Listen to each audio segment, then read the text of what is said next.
Hello, everyone, and welcome back to another episode of the Tetracast. This is RPG Site's weekly podcast where we get the site staff together to talk about our favorite genre of video games. We have the whole usual crew here with me again. I screwed that up. I'm going to start over. Blah, blah, blah. Bleh. I need a beer. Me too. Same.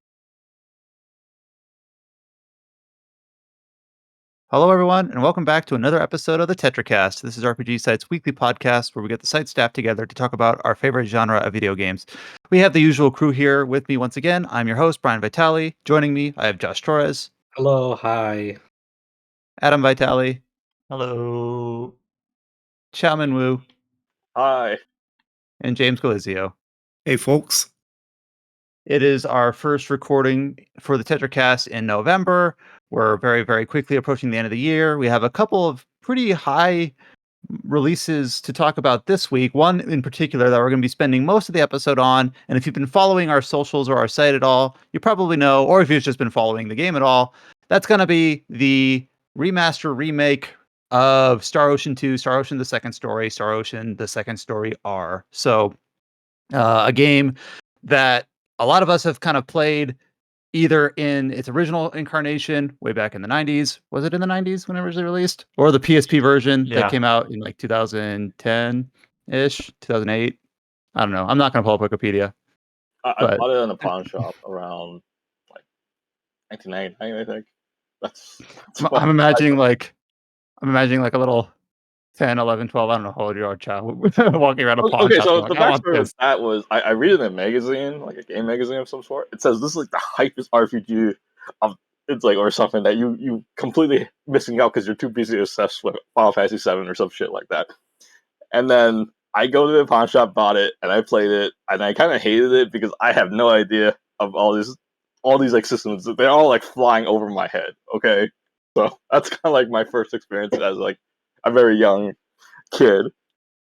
But That's pretty normal actually for like early Tri-Ace games, and you're playing them younger. Like, my first playthrough of the game on PS1 was like I hardly dabbled in a lot of its systems because I was like, I don't fucking know, man. I don't know what I'm doing.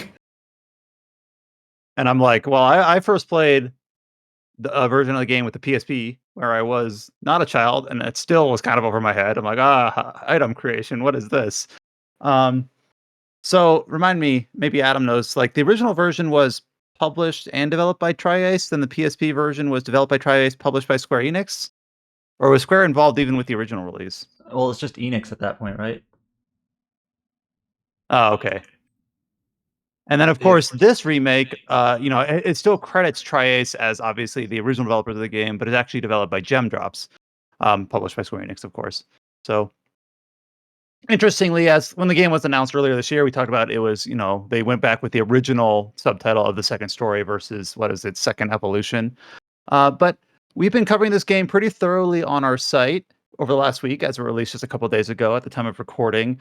Adam and Chow have been working their butts off to kind of figure out exactly how this game is new and different from the original games, what it keeps the same. Though we also have a review up on the site from Quentin covering the game as well, and they thought very highly of it. I am not sure, Adam, did Quentin? You edited Quentin's review. Did he play the original release, or was this his first time with? No, he's definitely revisiting for sure. Gotcha. So that's obviously just as valid a perspective as someone who's fresh and new to the game. But we'll open up starting with Star Ocean, the Second Story R, and I will hand it off to Adam or Chow. You guys can fight over it to start out. But I do know I know that Josh and I have started playing the remake. We've also played some prior version of the game. Adam and Chow have played the new version pretty extensively. James is the only wild card. I don't know where he's coming from. He can chime in whenever he feels like.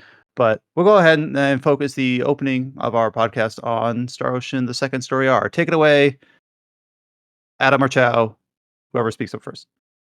Yo. Okay, so Star Ocean: The Second Story R, the way I describe it in a sentence is it feels like Star Ocean 2 on steroids. I get the same idea. So it's got all the same So like I actually don't know off the top of my head if what Square Enix calls this, like a remake or a remaster.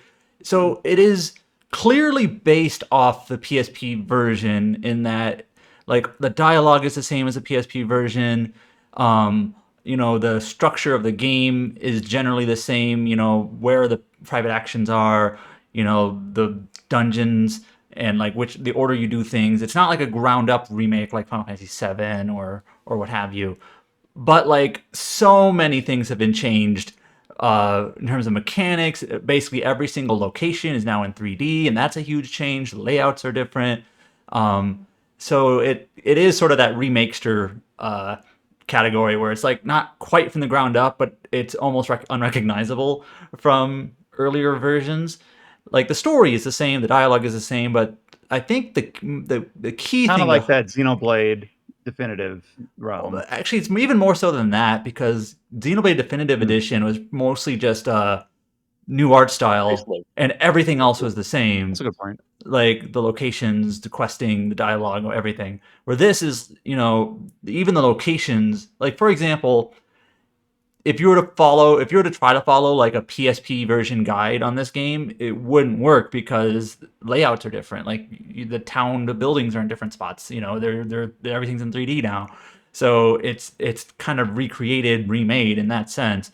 Even if dialogues and everything like that are literally the same script. But anyways, the key thing to point out here is quality of life. There are so many things that this re-release has added that just make the game a smoother experience, more useful, or not useful. Like, so for example, you can fast travel practically anywhere. And this is actually pretty key. And when I say anywhere, I really do mean practically anywhere. Any save point in the game, you can pretty much fast travel to, whether that's in a town, at the start of a dungeon, at the end of a dungeon.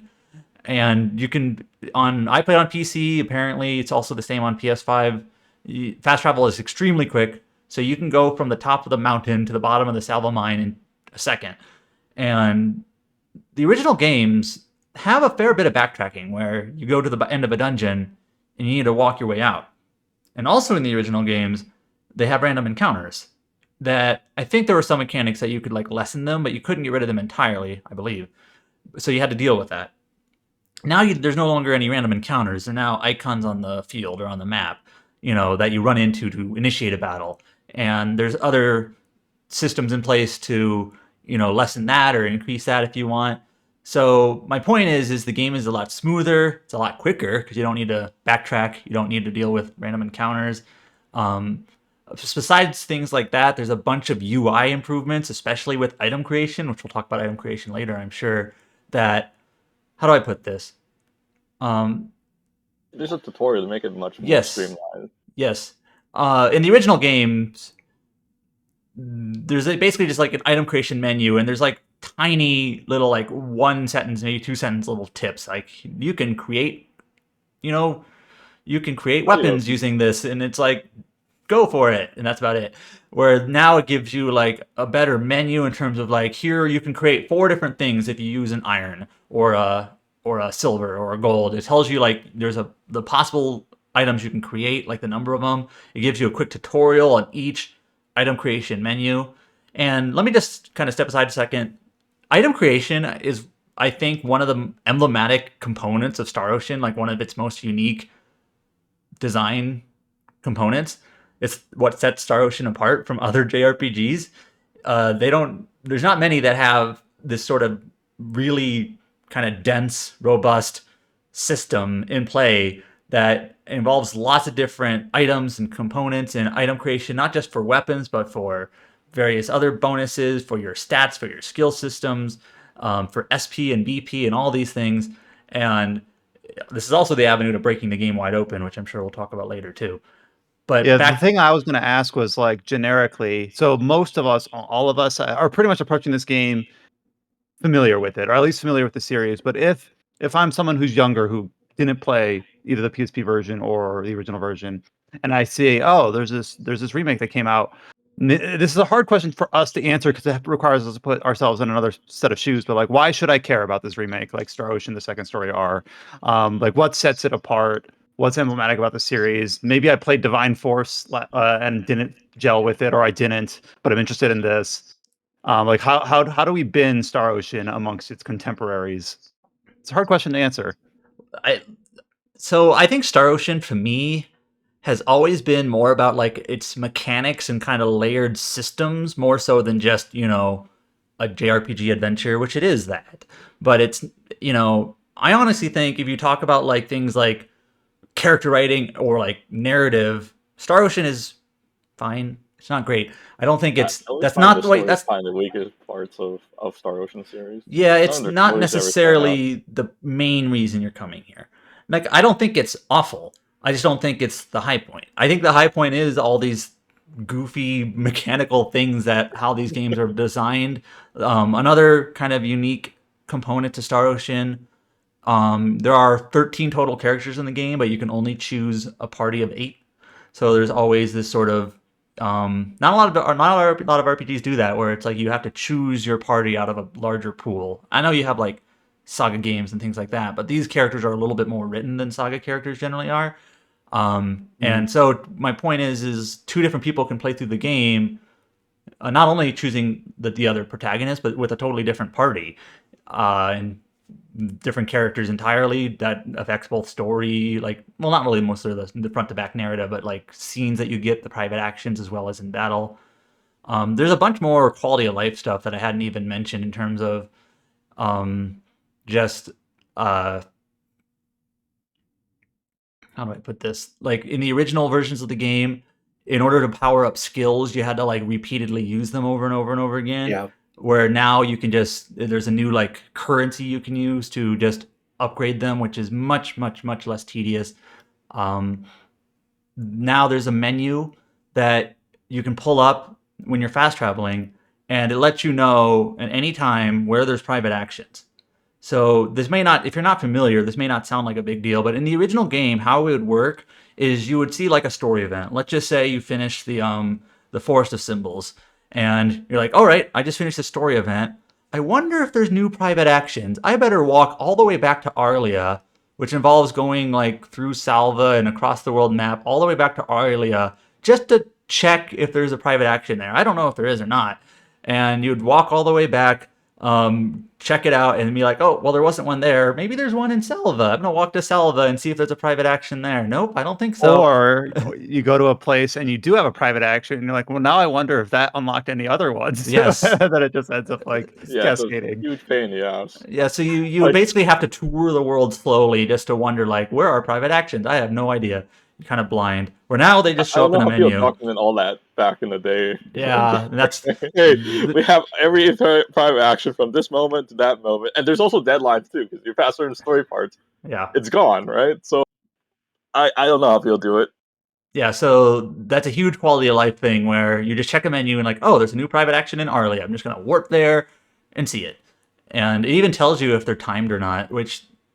There's not a whole lot of reason to wait. There's some maybe minor reason if you want to get a certain character first or whatever, but it's much nicer when you finish a story event at a dungeon or whatever, just to finish the private actions that you see and then continue on, rather than having to spend an hour or 2 slowly touring the world. And those older versions, that's like what Game FAQs was created for. Someone would have typed it up that you could reference it. Now you don't really need to. My question is, like, if you played the newest Star Ocean, let's say Divine Force, for example, do they show you where all the private action is too, or this is something completely new to SO2R?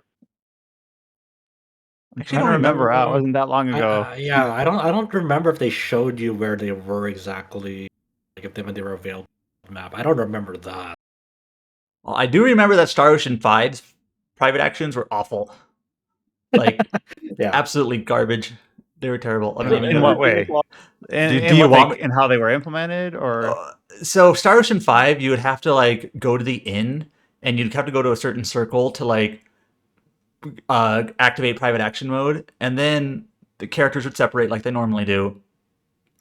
Then you'd go view their private action, and then you'd have to like go back to the inn, and then like reset it and go out again. It was just a bunch of backtracking, like back to the inn and out of the inn and back to the inn and out of the inn to like reset all your private actions, Where, just as a point of comparison, in Star Ocean 2, it's just a button now. You just press it.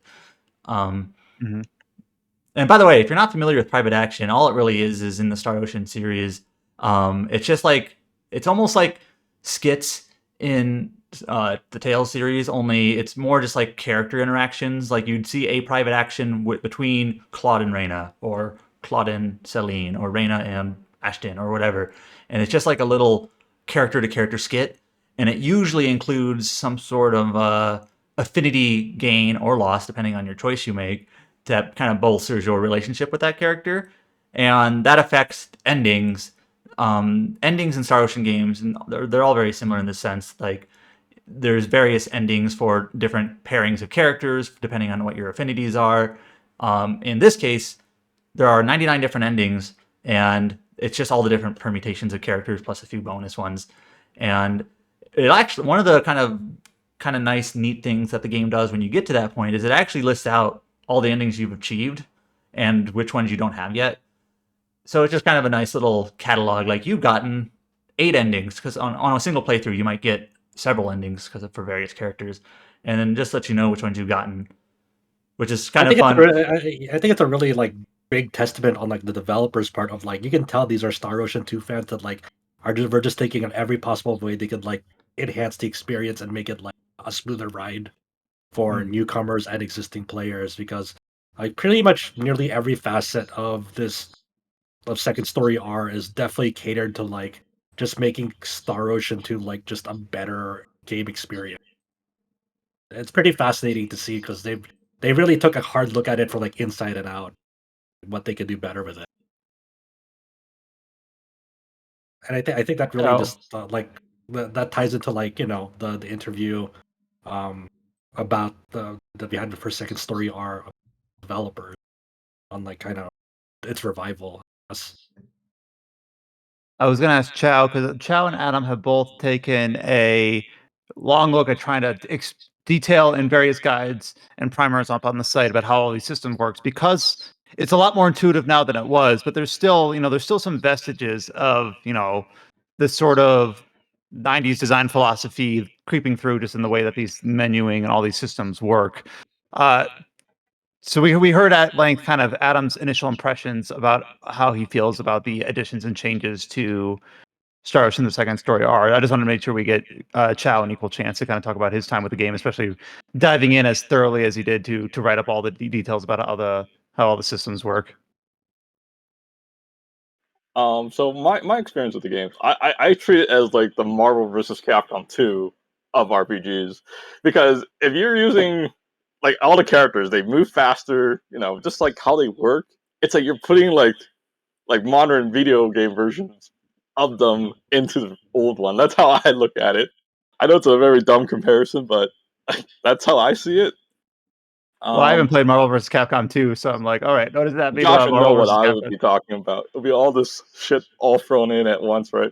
Yeah, I mean, like especially like when you think about like how the kind of visual clutter and noise compared to like the original versions of the game, and like even the second evolution to like in this one, yeah, like these new assist only characters that like in battles, like they're just even more chaotic than ever, because now you have other characters from the back lines coming in and firing off their attacks, and like everything has been like rebalanced to kind of take into account that like you're just doing so much more damage and moving around so much faster around the battlefield more than ever before. And that also especially factors into things like some of those backline characters can have like very busy like attacks that like hit all enemies at once or something. So I like go for it. So in terms of new content, there's not I mean, like, we haven't even talked about battle system changes. There's now a shield gauge, there's now a counter system, and there's now sometimes leader enemies that tie into this breaking of shields and whatnot, and there's a bonus gauge and all that, formations that affect your bonus gauge bonuses. There's a lot of new things. And overall, I think it helps the game be a little bit less button mashy. That's always kind of been it's still sort of button mashy, but not as bad. But if you were a person who was familiar with Star Ocean 2 and you were watching someone play this remake and for the first time, besides like the visual style being different, probably the most observable difference you would notice are those assault action characters. So what assault action is Josh mentioned it, is you can find cameo characters. They're found as a jewel in the game that are the protagonists of the previous Star Ocean games or the other games in the series. So like you have Fate from Star Ocean 3, you have Edge from Star Ocean 4, you have Fidel from Star Ocean 5, and so on.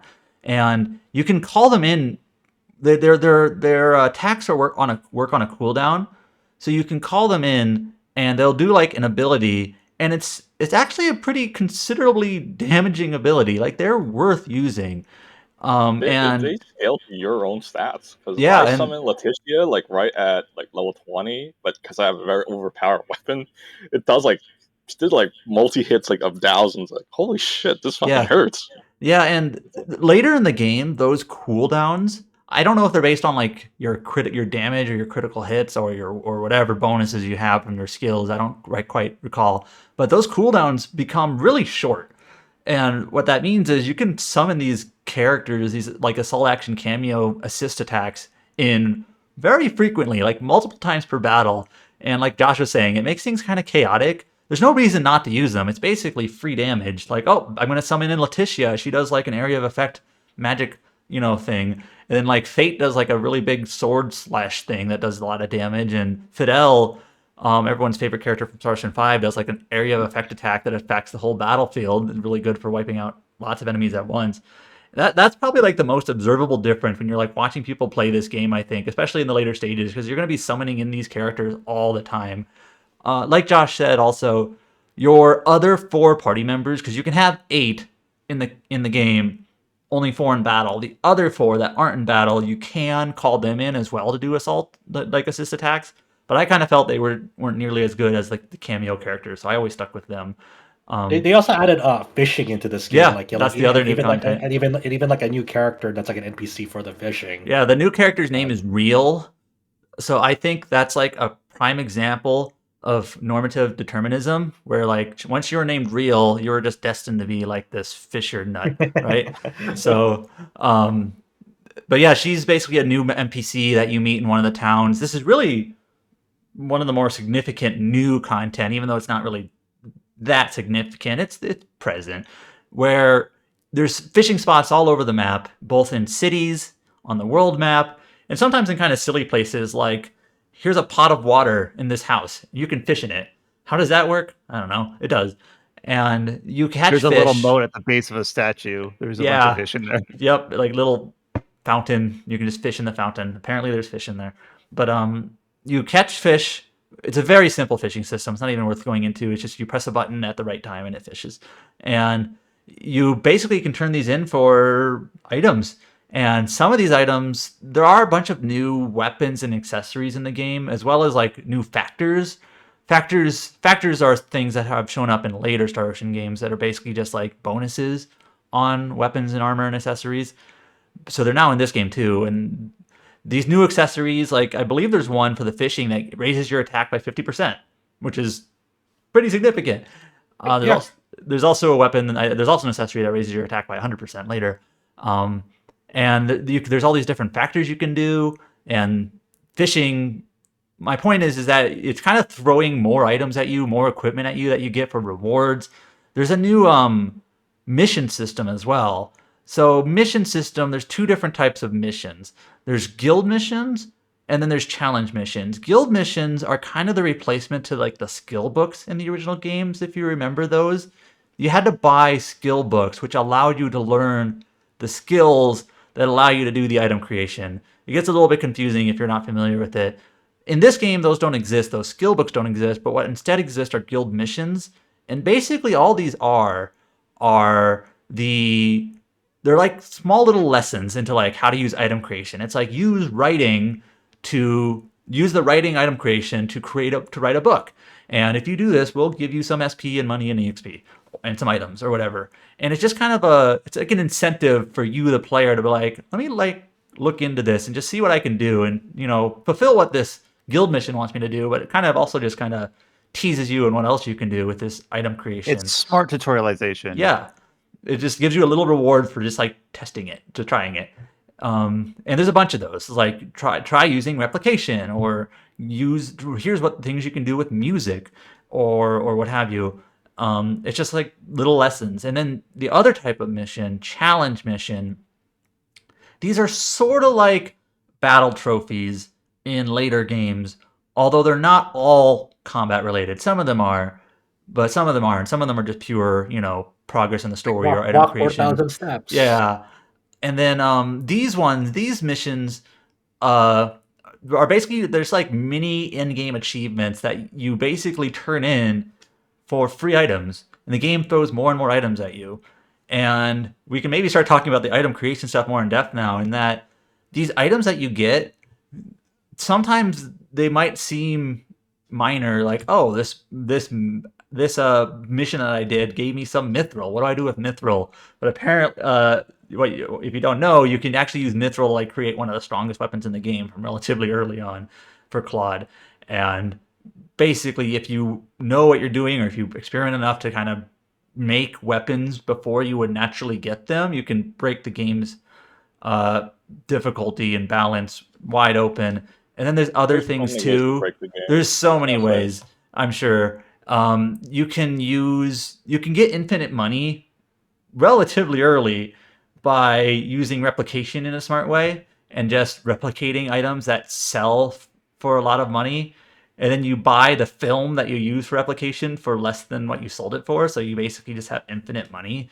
And then you can find these items that raise levels of characters for free, and you can replicate them. So you're like, voila, I was level 30. 20 minutes later, I'm now level 100. It's literally, I'm not exaggerating.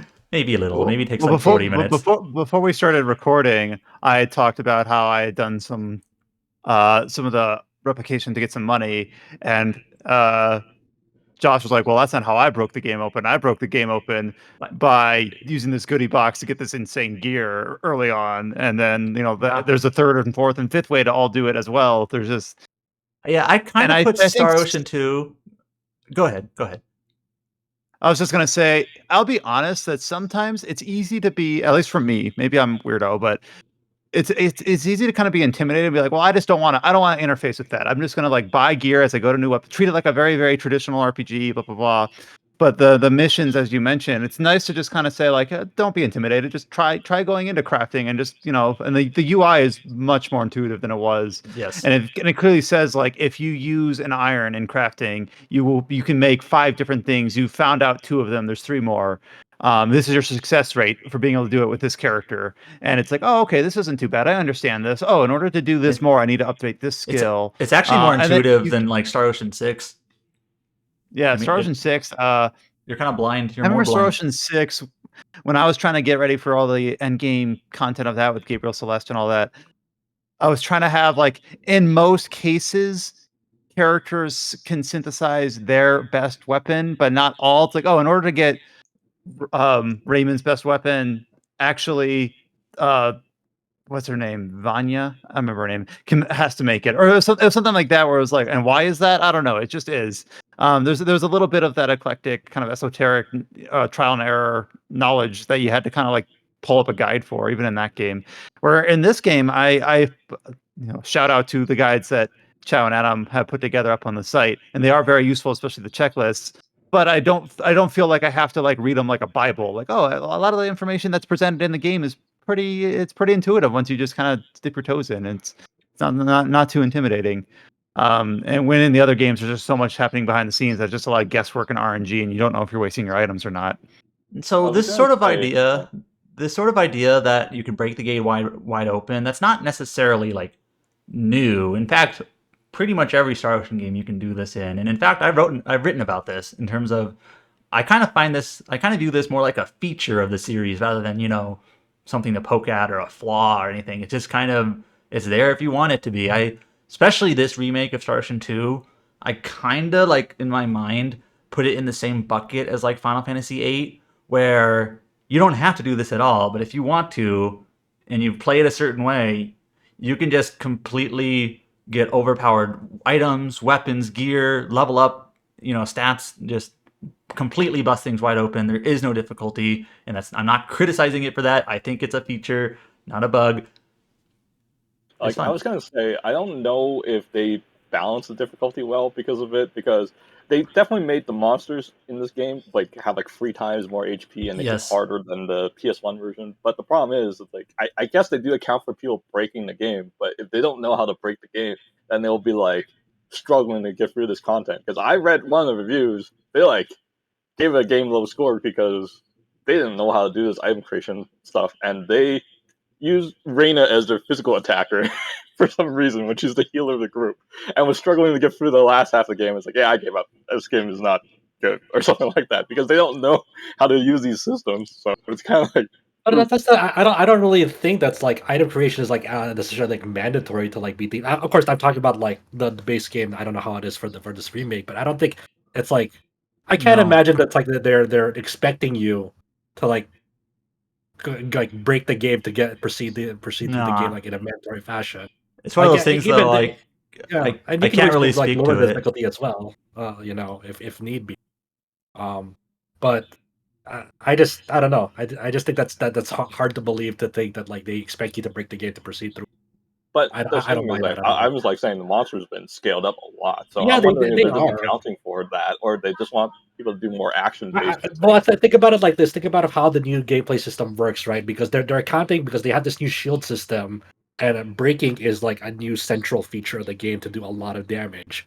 You know, so you have like even if you were not like you weren't breaking the game like stats wise with like really very powerful equipment, you still can use like you can still think about it tactically of like I want to like level up these skills that are break focused and HP focused, and I can level up the break focused ones to shred shields faster, so I can break enemies more often and get my damage phases in faster. You know, like it takes into account for that because you do so much more damage against enemies when they're broken versus when they're not, and they give you like stuff like the perfect dodge system to like make things even more like if you play well enough, you should be able to overcome it just like through sheer like skill alone too as well. So like it's just one of those things like I just don't buy that like they arbitrarily scaled things up because they expect you to break the game. They scaled things up because they design new systems to make it easier for you to like deal more damage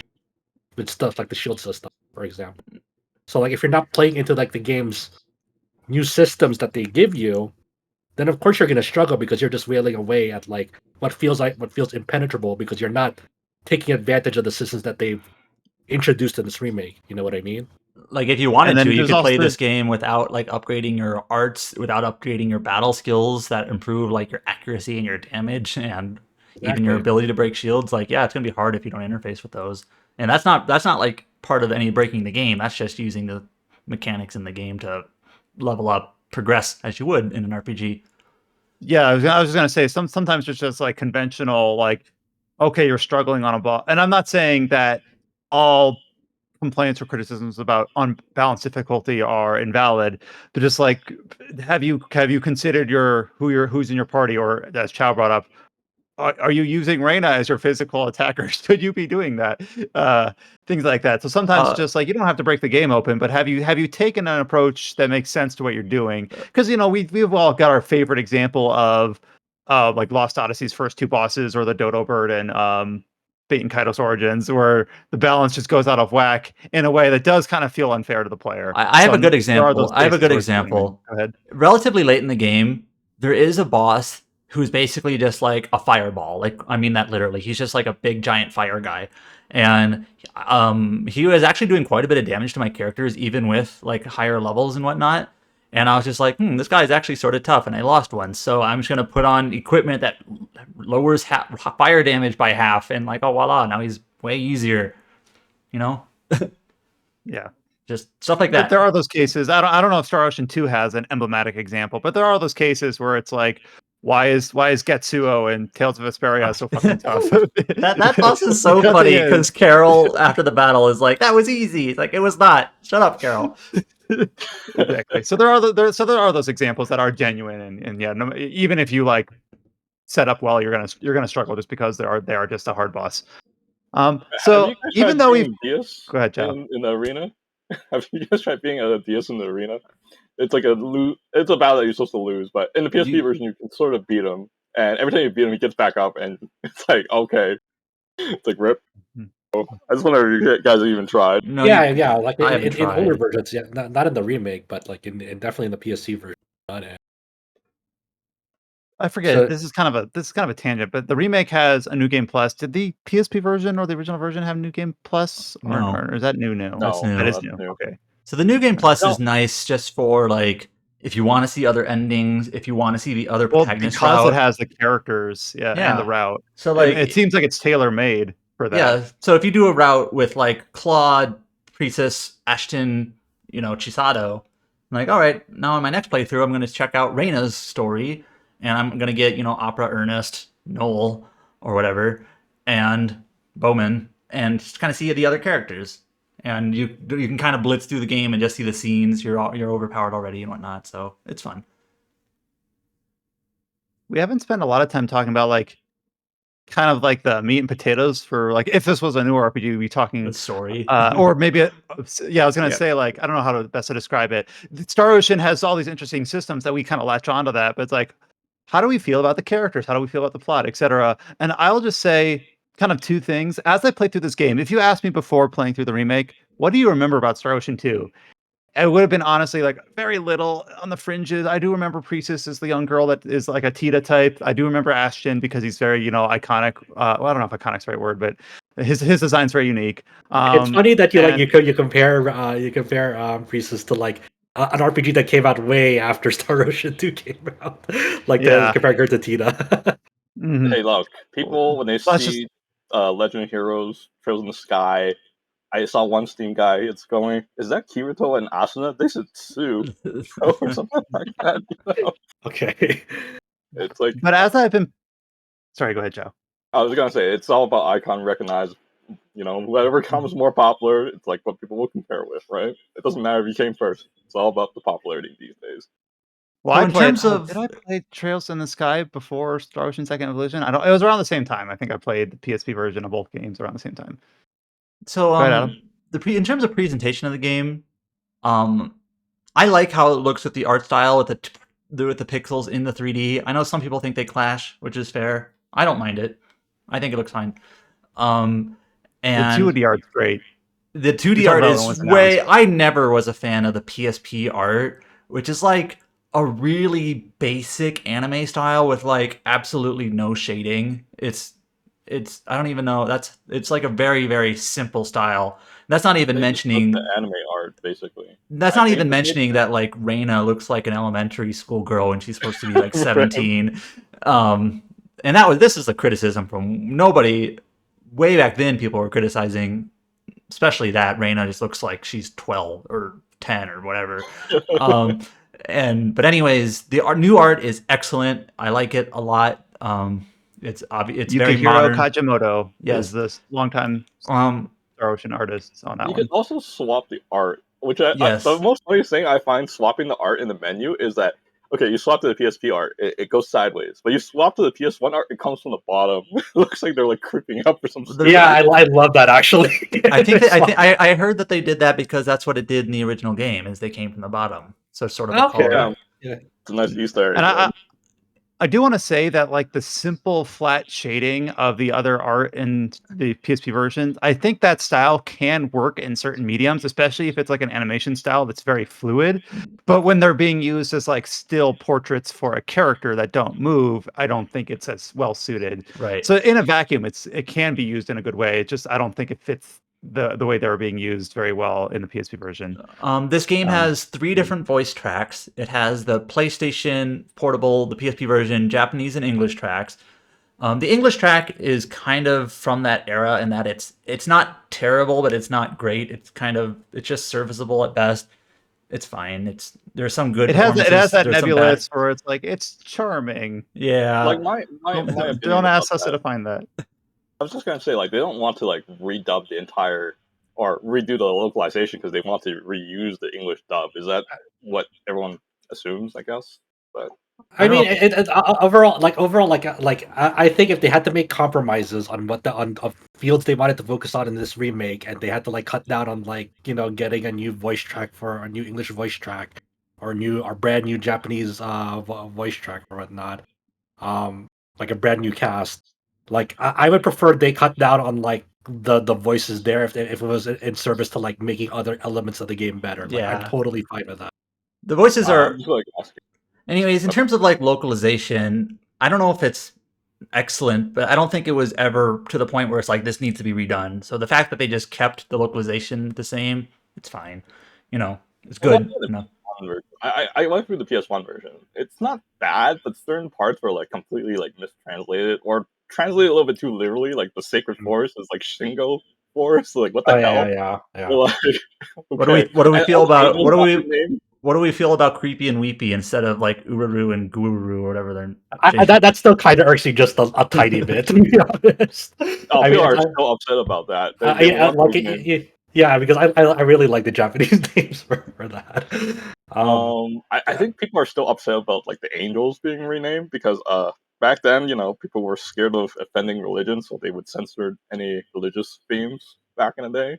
So all the angel names are gone, and they put that back in the PSP version. So I think the only thing that's really very noticeable in terms of like this remake in terms of like the dialogue is like some of the there's like some weird like line breaks that are like that cut off way too early, so you get like way more lines in a dialogue than like there should have been because like of like excessive line breaks in some of the lines I between saw, yeah, characters. because it has that stylistic like floating text box above their head, right. and I had one where like there was like it was missing a space like between like two sentences, and then there was once where I was in Cross Castle and I spoke to someone and it said "Welcome to Liqueur Castle," and I'm Yeah. like, how does that happen? Like, Whoops. uh, Whoops. so Yeah. I don't know if they just like they had, like in their back end they just identified the wrong NPC to get that chirp too. you might be Yeah, right. I was seeing some people like talk about that in like the Reset Era thread. So definitely something people have been running into. Yeah, I think they'll patch it up. It's like kind of minor things like that. Yeah. It's not the biggest deal. Yeah, I It's mean, there. like, it definitely doesn't take away from the fact that, I mean, it seems unanimous that everyone's agreeing that this is now the definitive way to play the game, which is incredible. And like, what has Gem Drops done before? Like, Crystar. TriStar, let's go. man, maybe they should just do like remakes of all of Square's PS1 catalog in the style of this. I think that would be a great idea. It's interesting because I don't know how I feel about because I think this is a really interesting like visual style. I don't know if it's something that I would like for everything. Like I think it's a nice like proof of concept of like 3D Yeah. backgrounds with these Yeah. really crisp 2D pixel sprites, Yeah. and I like it made it. I literally like I deliberately go around like every new location just to see like what the environment looks like how they Yeah. implemented it into this remake. But Uh, I don't know if this like style is, I don't know if they call it HD 2D still, but I don't know if I want this like applied to like a lot of like other games either. Yeah, they call it HD 3D, but I don't even necessarily mean in the HD same. 2.5D. Yeah, Oh, I no. don't even like necessarily mean in the exact same like visual style as this Star Ocean remake, but I think that it's like they've more than proven that they're like a very capable studio at doing like kind of like how Blue Point used to be the remaster studio, and I guess they still technically are, but it's like this is This is an interesting like yeah. Confident. I definitely want to like. I hope this is not the last time we see of this though. this is For sort of a sure. small I like thing, the but first like couple. one thing I was noticing was like there's a lot of port cities in this game, and like looking at how the water animates, like compared to like modern AAA games, it's nothing, but it's just kind of like seeing this water animation, like Ocean Tide and whatnot, in like what is sort of a PSP game or whatever, re-souped up. It's like it's kind of fun. Just like that I like it. You know, What's going in my head right now is that old like Miiverse meme of the guy nice just water. nice water, nice water. Yeah, but I really do like the 3D style. It's like a high. I'm playing it on a PC at a high resolution, but like the 3D art is like a high resolution Vita game is kind of what it kind of reminds me of. And I think it blends well with the pixel art of the characters. And talking about like what should gem drops do, like the clear candidate is like, well, maybe they should just take a similar approach with Star Ocean One. The only thing that I'm hesitant about that, I'm like, well, Star Ocean One's just not as good of a game, so I wouldn't No. be as excited about it. But it would obviously be a good candidate. Honestly, I would rather just like have like First Departure just like be ported they're like the recent console version, like that was released on like PlayStation and Switch, just like port that over to other platforms. Call it good, You never got a PC version. First Departure is like serviceable for that, for that game. It's I like wish it's I not got that treatment, but the way the first Departure was made, it's just like Second Evolution. It's just like the PSP port. It's yeah, really but I feel like they're I don't know if I would care as much for like if they remade Star Ocean like Star Ocean. Like it's a fine game. I think First Departure is like it's okay, it's fine for it. I But think that's what how I I see want it. I think what I would want is kind of like they update the sprites just a little bit, that they would match the art, because it's like a little jarring when you play it, and then they have the sprites from the PSP version, and then the character art is like completely different. You know what I'm saying? Especially characters like Ilya. Like she literally has a part early on where she gets a new outfit and it like doesn't match her sprite at all.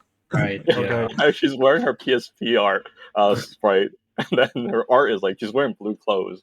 It's a But different sprite is, color like, orange. entirely. It's like, I okay. think the more interesting project for me is like they should try to do like obviously it can't be done in this style, but they should try to do a remake for Star Ocean 3 and see what that looks Do a demake. like. I want that. I forgot that Switch version or console version was called also First Departure R. So if they wanted to do it in this style, it has to be called like Star Ocean, create a new subtitle R, or it's just Star Ocean R. And for those who aren't familiar, so like there's a PS1 version and the PSP version of Star Ocean 2, and there are differences, of course, but they're way more similar than the original Star Ocean and Star Ocean PSP. Those are completely different games. In fact, First Departure is basically just like putting the Star Ocean characters in the Star Ocean 2 like style. So yeah, if they were to like do a remake of Star Ocean 1, it'd be very different. Yeah. That's a totally I different guess I wasn't game. aware of that, really. Yeah. But yeah, I like because Star Ocean 3 is the first like 3D Star Ocean. It's kind of infamous for like really ugly character models. I would want to see like what kind of remake treatment that would get, because that's actually one of the Star Ocean series that like is kind of near and dear to my heart, because I really like the battle system and I really like a lot of. Josh likes characters dying in battle when they run out of MP. Dude, it's so cool. Honestly, I really like that part about it. There are actually unique. bosses in that game where it's like this boss has a shit ton of defense, a shit ton of health. You can't beat him. But wait, they only have 400 MP. You can actually sap that exactly. pretty quickly. I think that's so cool, to be honest. I'm like, that's so clever of them. But and of course, like I think that one of the things that like drive people mad, like completionists in that game, is like remember the map percentages to fill it out. I have vivid memories of one of the very first. I don't remember the location name, but I remember the music of one of the very first areas. Just kind of like you're basically like outlining the map. You're just kind of running against the wall. You're wall hugging is the phrase. And while this kind of annoying guitar track plays the whole time, you're just like, shut up and try to fill out the map here. It'll drive completionists insane, like me and Adam, because like as you're filling out the map, there's an exact percentage like point bar right by the map that shows how much of the map you filled out. So you could be stuck at like 99.71%. You're like, what have I not filled in this map? Because you get an item like a goodie for like completing it as well. It's like East Memories of Celceta, only like worse, way worse. So they added trophies in the I think the PS4 version, was it? Yeah, they ported it to PS4 and it got trophies. Yeah. Is it as cancerous as Star Ocean 4 in getting trophies? It's pretty bad. I did it. I think there's a trophy. Star Ocean 4. I think we talked about this, but I'm saying it again. There's one of the trophies in Star Ocean 4 is to get all or some percentage of the in-game battle trophies. I think it's all of them. It's literally all like one 900 of them. One of them is with Bacchus. Star Ocean 4's characters are so bad. Anyways, yes, they're terrible. With Bacchus, you have to hit like 65556 damage, like exactly on the dot. So you have to like tailor their attack stat and find an enemy with like a suitable defense stat but a high enough HP pool, and just like keep swinging away until you happen to like land on that exact damage value in like the 60,000s for a battle trophy. And like, this is the stupidest trophy I've ever had to grind for. But we all love Star Ocean 4 characters like Bacchus and Myria and Miracle and Sarah and Limmel. We all love these characters. I can't believe I remember all the names. Jesus Christ. Look, man, look. This is how they're going to try to get a Star Ocean 5 popular again, is by making apparently Fidel's one of the best assist characters in the Star Ocean 2 remake. So this is kind of trying to redeem Star Ocean 5. No, I can remember Raimi is the best. I mean, Raimi is the kind of the best character by default. Just by being It's like process of elimination, right? Like, well, if everyone's bad, there has to be at least a bad character. I was just gonna say I can remember the Star Ocean 4 main character because every time I remember this guy, because I think I played in Japanese voices when the game first came out. He's always in like these scenes like in an anime horror where he gets caught in like a girl bathsuit or something, and they're like Edge, and the way they pronounce it, it sounds like they're saying etchy. You know, it's like, come on, Edge, get the hell out of here. Oh my god, you just reminded me that I mixed up Edge and Fidel earlier. Like I hear Edge is still good as his only character in the game, but I got Edge and Fidel mixed up because Star Ocean 5 also a pretty forgettable cast. Voiced by Matt Mercer before Matt Mercer got huge. Yeah, it's funny to think that Edge is Matt Mercer. It's funny. Like, it doesn't even sound like modern Matt Mercer at all. There's no voices for the cameo characters that you call in on. Not at all. Okay. They just come in and do their attack. It is kind of cool. Voices. I was playing in Japanese voice. I guess Inori Minase doing. I guess they just don't have voices in English. They just pop up and. Oh, okay, that's funny. But like Rina-chan, it's like or something like that. They come in and say that when I summoned it. So, I guess that's something that since they have a new Japanese voice track and they added that, that's something that's kind of cool if they were able to do that. Like the new Japanese voice track is like remastering the old PlayStation voices in the Japanese for this like the cast. So like they sound older, trying to do the younger trying to sound like their younger self. Yeah. So we got like Sailor Mercury as Rina instead of like I don't know like Anne from Persona 5. I personally like the second evolution cast a lot more because they sound younger, fits the character a lot more. But there are some characters I do like the OG cast more. Like I like Claude. I don't really like his newer voice. I feel Claude's a very strange voice. Like none of them sounds kind of like a teenager. They're all kind of like a mellow. Like second evolution sounds too mature, but his OG voice also sounds too amateur or not too young for him. Like it's just they never found like a middle ground in my opinion for his Japanese voice. And like Reina is kind of like okay, her old OG voice is like she's trying to sound young, but like not young enough. You know what I'm saying? Yeah, it's just like it's was it Sailor Mercury? I think the more recent thing is like she did would be like Legend Heroes. Ariana Rod. Is that how you say her name? The Ariana Rod. Yeah. She's using the Steel Maiden voice as Rina on her. Sounds like an adult woman when Rina's 17. Okay. It feels more like it's suitable for her mom. That's kind of like my impression of it. Rina with a mom voice. Okay. I think one of the things is like was it in the original game? I think some of the NPCs were used by the same voice actors as the main one because I guess they weren't expecting like the full game to get voiced. So there'll be like Philia with the same voice actor as Reina, for example. I don't know if that affects them. Like I can't really tell on that part with like the more minor characters. The English cast also sounds kind of young, which I think fits the characters. In terms of the English cast, I actually like Reina is Eden Regal, who she sounds a lot actually like Estelle from Tales of Vesperia, same voice in English. But then there's characters like Leon, who is like the little like scientist boy, and his voice is just awful. It's like every line is bad. So that's kind of what you get with the English cast. It's like some are okay and some are just like this is not professional. Celine's is kind of very stilted too, but sometimes it actually sounds okay, like it fits the personality. Like sometimes it's like, oh, she's just aloof, and then sometimes it's like, oh, that's just a bad line read. It just kind of depends on which scene.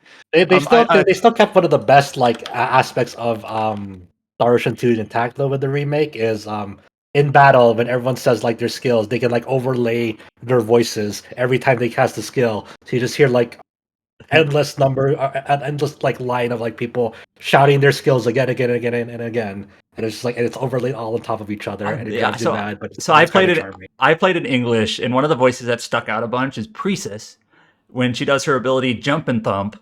That's what it's called, and she's Yeah. like jump, thump, jump, thump, jump, thump. This is like it's funny. Hell yeah.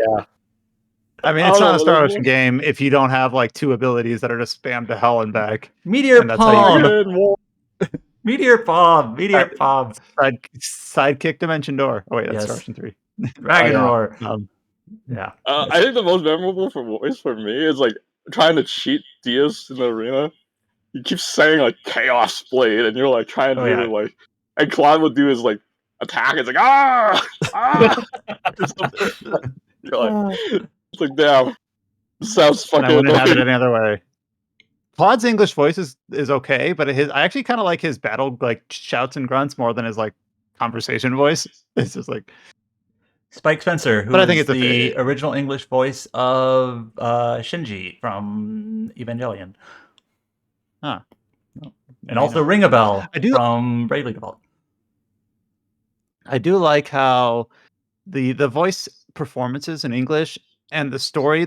I like it. Doesn't the story doesn't take itself too seriously. But not a comedy either.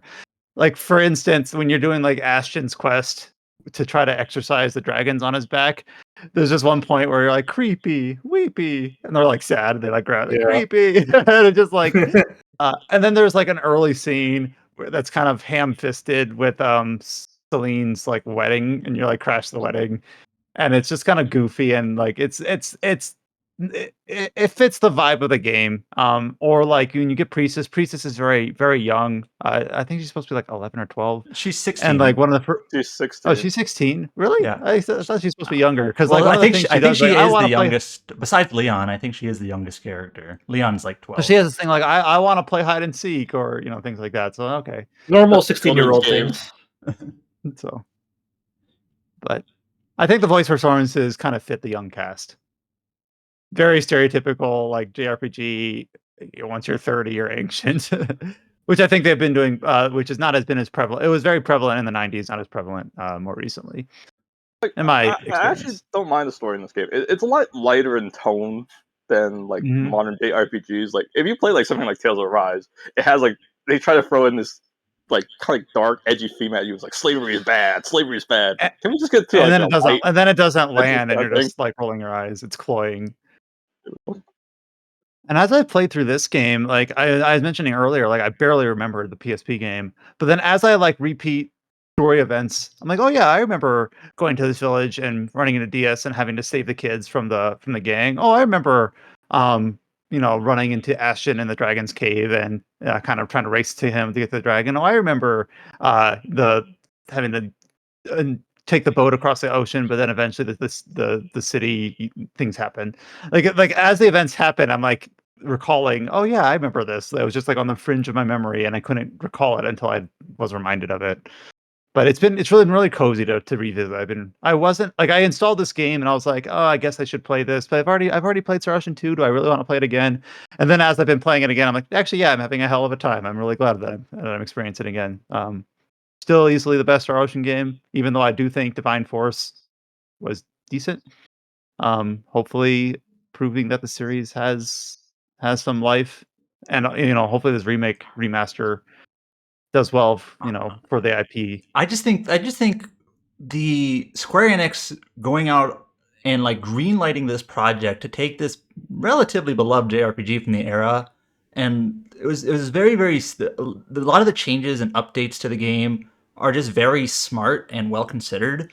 Like they could have easily done like a first departure R again, where it's just like here's second evolution with we'll give the characters new art and that's it.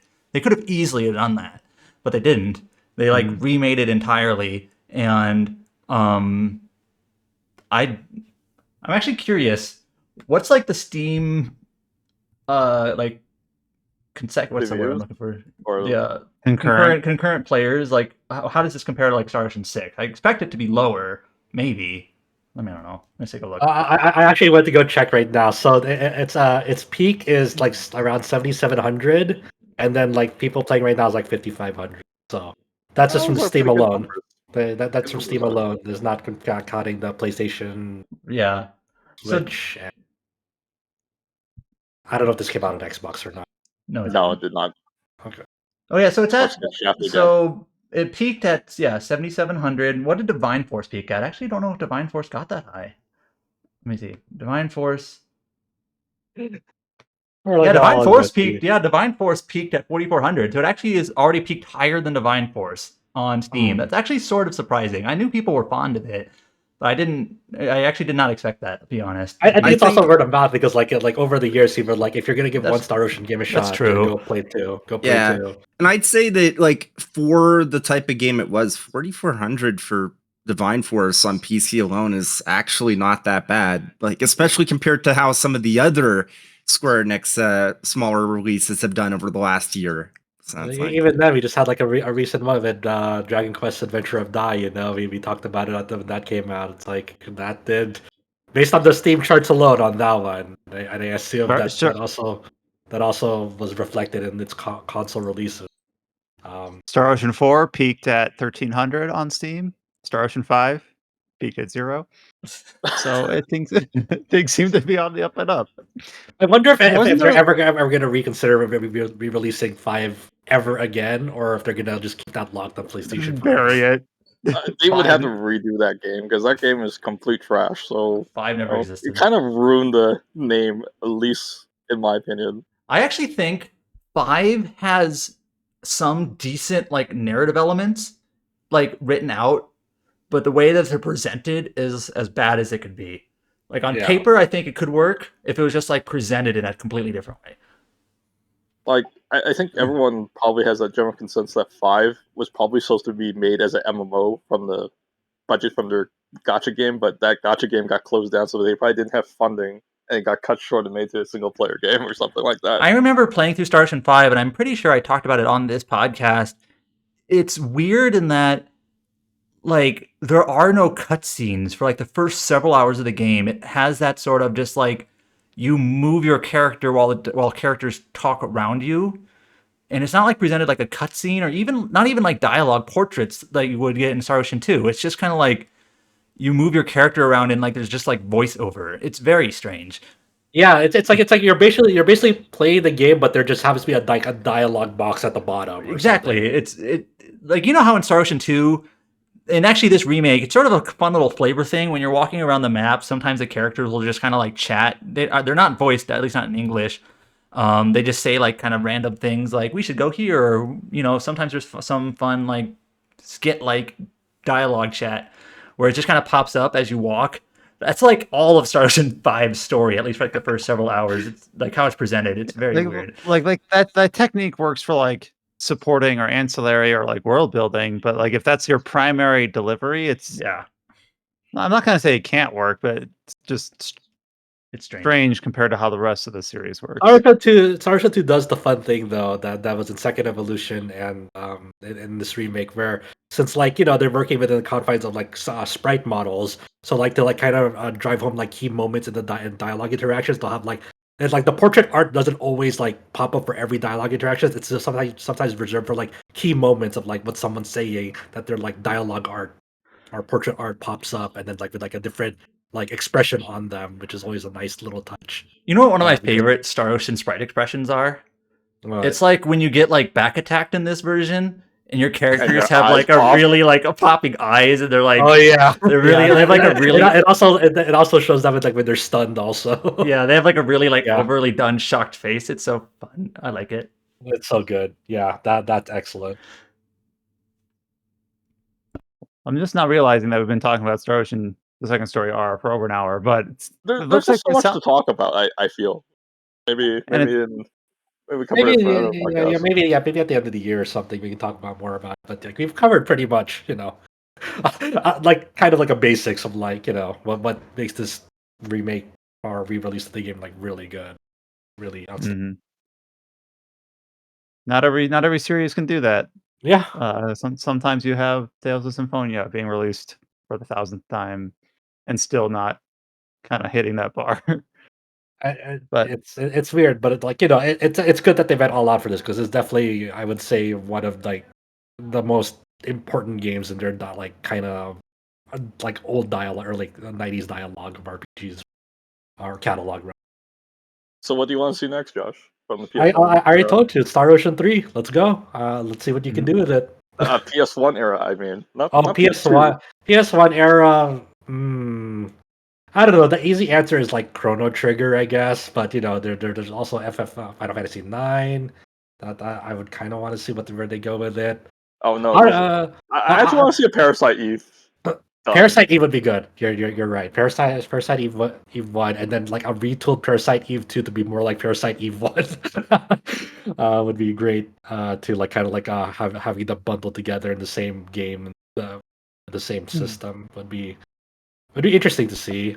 Honestly, if it were up to me of like overhauling the way a game works but keeping like its core elements, like I'd probably be Final Fantasy VIII for me because I really like the drawn junction system a lot, and I know a lot of people are kind of divided. Yeah, on that. I even though I don't like the game, I do want the original system because if you get rid of that, you kind of delete the soul from the game. I would say, at least that's how I look at it. But yeah, but Parasite Eve is a good. I talked about Parasite Eve last year when I played it. I think that game is like that game is like perfectly paced. It is an excellent game. You know what? I would want to see like a remake of Kudelka. Actually, I know it's not from them, but Kudelka would be an interesting to see a remake. Oh well, Adam beat that recently. Yeah, I played that also. I played that in Parasite Eve basically back to back. Yeah. So Kudelka is also a very cool game. I kind of went in knowing, okay, the battle system is apparently molasses, and it is. And it feels like it's barely holding together. But if they can shape that up, it's very. I really like it. Despite that, it just. I kind of wish we had more like RPGs or RPG adjacent games that are like more smaller scope like that, where that all of Kudelka takes place in like one abandoned like castle, and that's it. Like that's the whole story. It just takes place in this one event in this one place, and it's about 12, 15 hours long. It's not that long. So excellent. Vagrant Story is similar. I think Vagrant Story would be a good one too. to get a re-release. Man, there's so many good ones that's like fuck. If Quentin was here, he'd say Xenogears.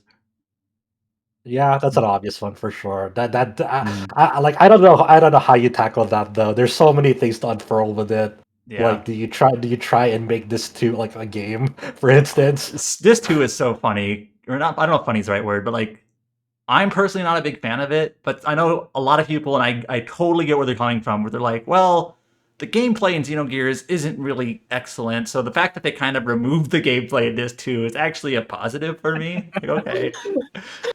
I still can't get over the jumping puzzles. Oh yeah, jumping. Everyone loves the jumping. Everyone loves the jumping. Look, Josh, remember when I was talking about Arcturus last time, the Xenogears of Korea? That has jumping puzzles too. And there's one part, there's like these like stairs that are like a spiral, and imagine trying to do jumping puzzles with a mouse. Fuck that. Yeah, I'm imagining it already. No, hell no. That sounds awful.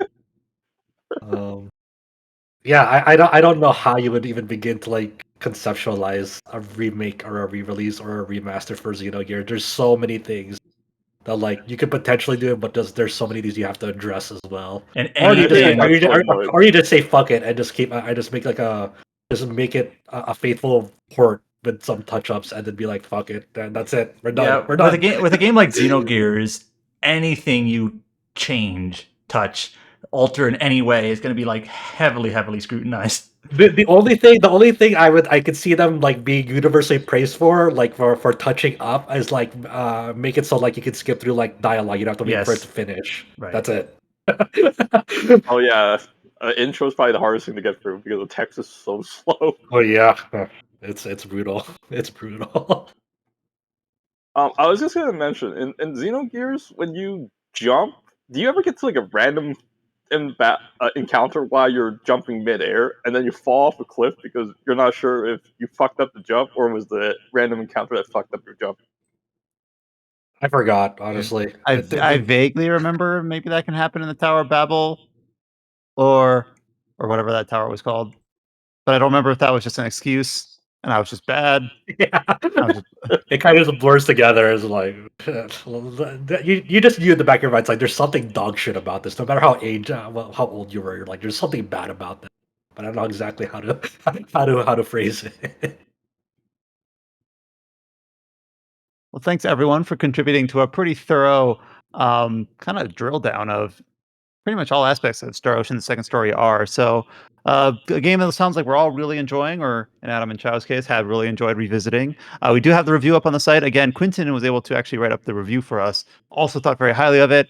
We also have the interview with the developers up on the site, as well as a number of guides about private actions, about pickpocketing, about how to make infinite money if you do want to break the game open. So we have a lot of Star Ocean Second Story R coverage up on the site at rpgsite.net. So do go ahead and check that out. That was the primary new release that we wanted to talk about this week. We have a couple games that are coming out later in November that we might touch on very briefly here because some preview embargoes have kind of come up. But you know how much we love previews and how they're kind of it's kind of difficult to talk around. But before we get into that, there is a game that we introduced in an earlier episode of the podcast. I don't remember, Josh, if this was early summer or late spring. Yeah, I was like several Um, months ago.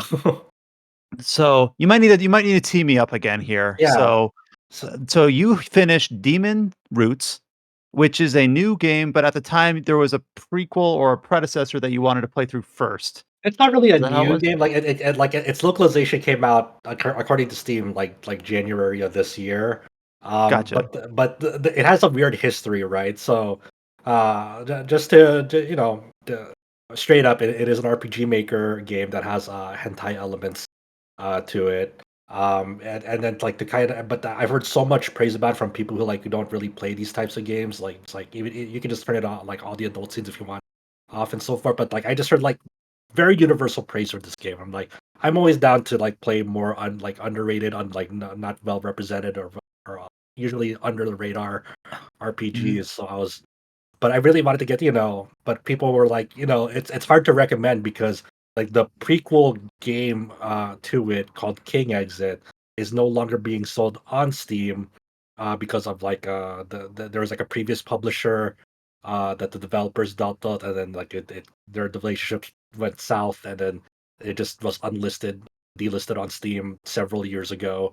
And even if you even when tracking that English release down, like the localization of it was just very very bad. Like it barely made sense unless like you kind of had like a good sense of like how to read it pretty much. Like you can kind of get the gist of it and like kind of get most of what you need for it, but it didn't read well at all pretty much. So that's what I did because I'm stupid. I tracked down a game. Because you're brave. Yeah, that's right. I tracked down that game and played like that prequel game, and like it was okay. Obviously, the localization was really, really not good, but the overall game and like its themes, like it was more on the basic side. It was kind of obviously it was very graphic and not for pleasure's sake. It was very much trying to hit home like that theme of like no matter how bad things get don't ever lose hope on as you kind of delve more into like kind of the real story behind what's being presented in there.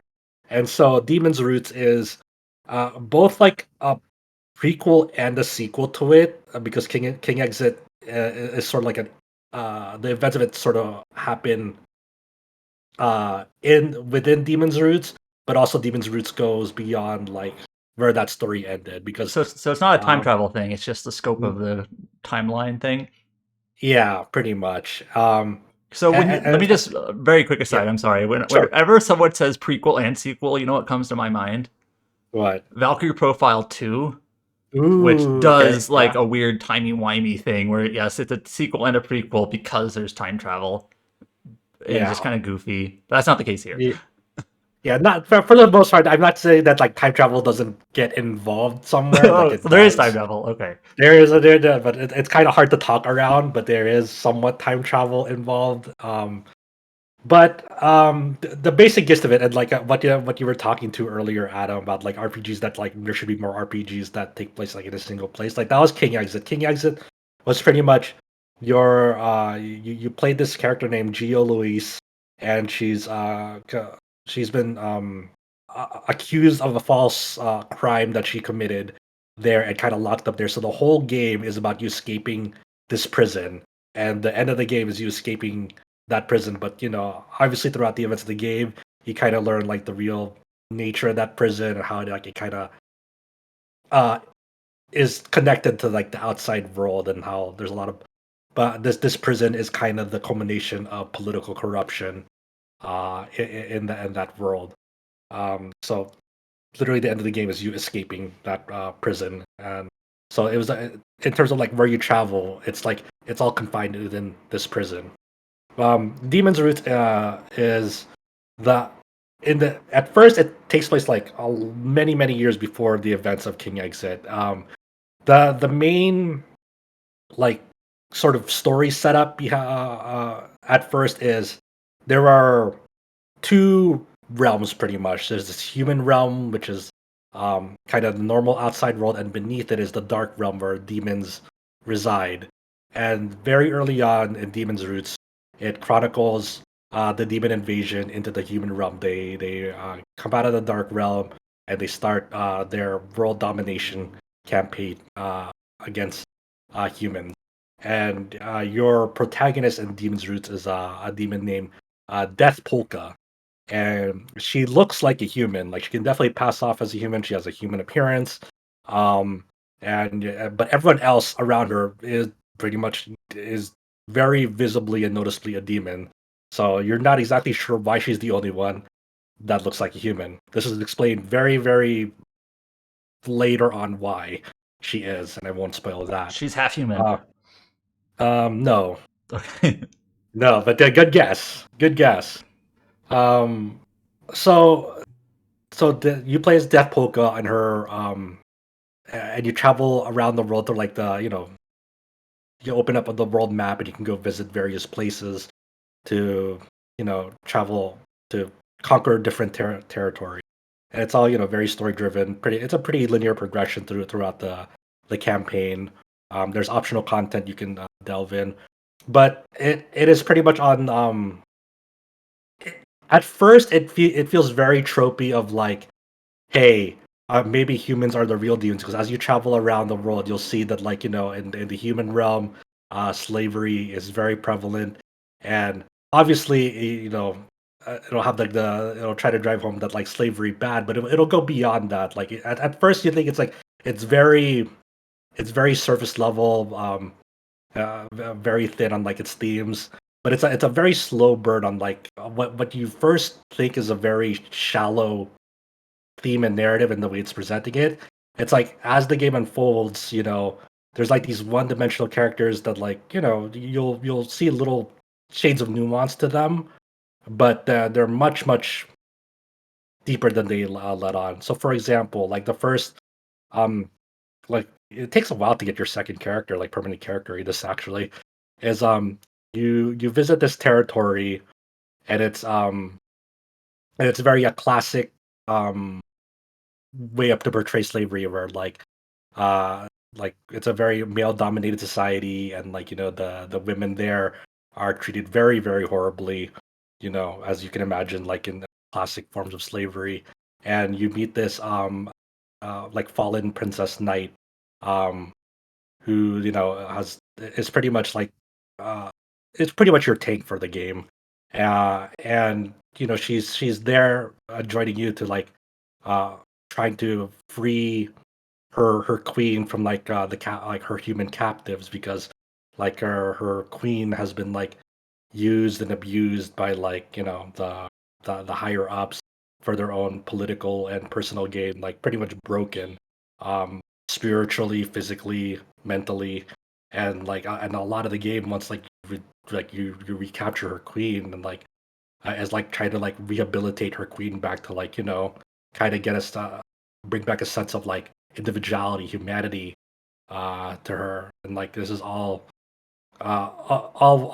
within like this political drama that unfolds in that like character arc alone, and like try to instill the determination for her to keep on going despite her her queen, like, you know, in this state, like, you know, like the like don't lose hope that like she's like far gone. You have like to keep on going to defend your queen, defend your kingdom, defend your honor. You know, take back like, you know, what was like taken from you. Um, and as you there's like a common theme throughout the characters that you meet. Like another character you meet is Kalinka, and she's from a very she's another form of slavery. It's a gladiator um, environment, and you know, like with classic gladiator stories, like, you know, the people that are obviously like the least fortunate in the societal structure are like used as gladiators for like everyone's entertainment and pleasure. And she has a really like tragic backstory of like where she's been accused for like murdering a family member throughout it. And you know that's a very central like key arc in that of like if she was the perpetrator, why did she do it? Um, and then of course her story is about, you know, she doesn't want to no longer be a gladiator, but she also wants like to free her friends that she's made throughout her time there um, as a gladiator. So what does that mean for her character arc? What does that mean in the greater scope of like trying to find like freedom from all of this? And on top of all of this, you're also trying to Death Polka's also trying to find a way to like, you know, make demons and humans coexist. They can't just be a one-sided demons slaughter humans, and there has to be like some way for these two like uh you know, both demons and humans to coexist with one another. Because like you start understanding like Death Polka has like a very keen sense of like the cycles of violence that are like perpetrated throughout the entire land that you're conquering. So like you kind of observe people in dire circumstances, and you see all forms of like really horrible shit. So like different forms of slavery, human trafficking, corruption, and you know, and how does this how do these like form like the false peace that people have made for themselves? Like how are these lower classes like exploited and abused?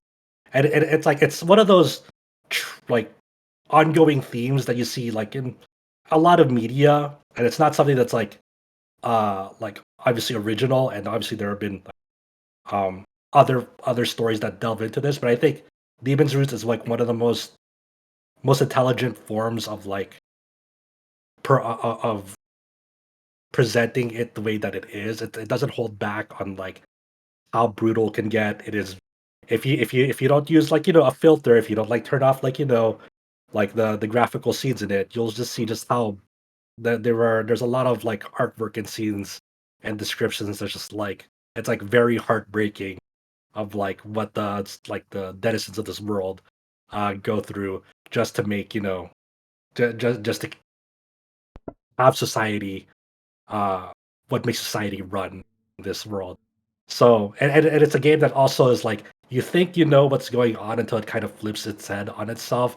So obviously it like, you know, demons are not just like the good guys, you know, it's a very morally gray game where like demons also kind of use and abuse humans. And what does that, you know, how could there ever be peace between these two very different forms of like living beings when like they have such when they're so entrenched? It's like it's such an ongoing seemingly endless cycle of violence.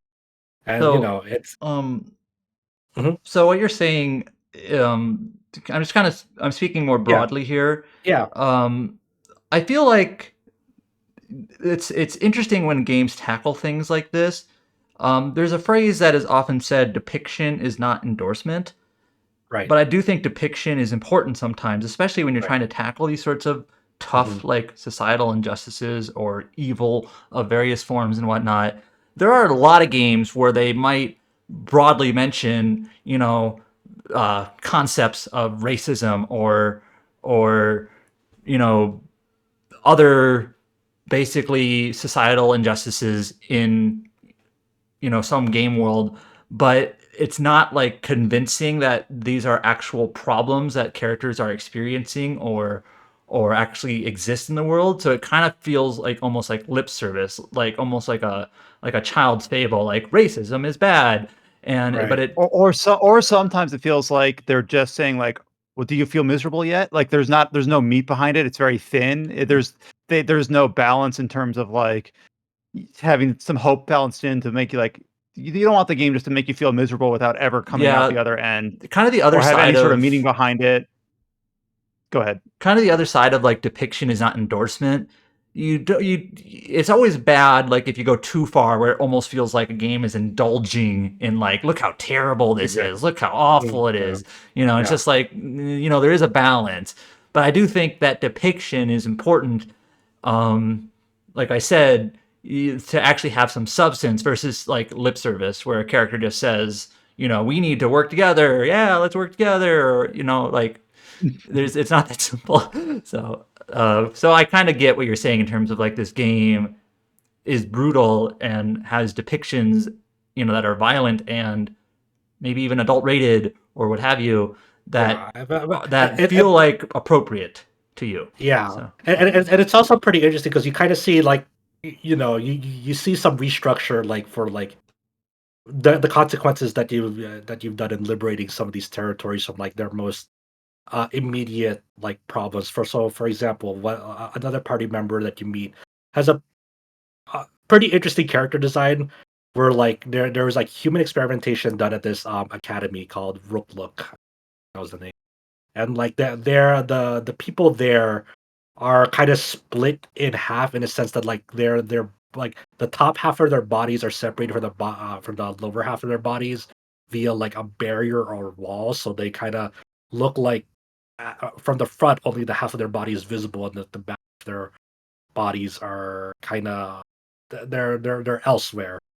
Um, but in exchange they get like very potent magical skills because of it. I forgot exactly the like game explanation for it because that part was like months ago before I took a break. But you after you kind of go through this character named Sarasa, her arc on kind of liberating this academy that she's from, because like the people in her academy uh don't know anything about the outside world. They're all of them are indoctrinated. Sarasa's like the only one who's really knowledgeable about the outside world because she has a spirit that like she uses to kind of peer into the outside world and like gain an understanding of like what the conditions are out there, of other cultures, like how how other people live their lives outside of this academy. Meanwhile, the academy, like mostly all of their denizens are like indoctrinated by like the teachings there of what's good and what's bad, and upholding really really awful values there and so forth. So once you kind of liberate that territory initially, like, and you do this for other territories as well, you come back to them during certain narrative beats, and you see like the restructure of what's going on there, and like, and sometimes the restructure isn't like in most cases, like once you solve something and you just think it's a one and done, it's usually not. Usually, like the restructure process, sometimes it's very can lead for violent uprising. People are confused. People don't know how to like proceed forward, and that could lead to like a very very tumultuous like restructure process. How do we restore balance and order to a society or group of people that have never known like the outside world, that have like are so indoctrinated by like the really flawed and stilted teachings and values onto them.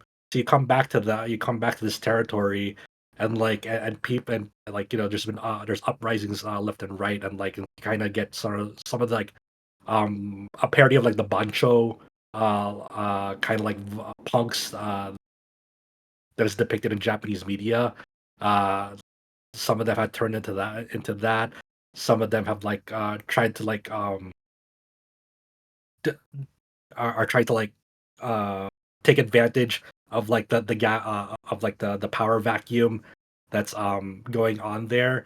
So you kind of get into like you revisit places that you were doing things for the better, but upon revisiting them, sometimes you realize that not everything's gonna be rainbows and roses after you've kind of liberated people. Sometimes the gap that was left there is still not necessarily fixed, and that restructure process is still gonna be filled with violence, with hatred, with sorrow. And how do you get people to find a way forward that doesn't incorporate that, but also acknowledging that okay, we have to start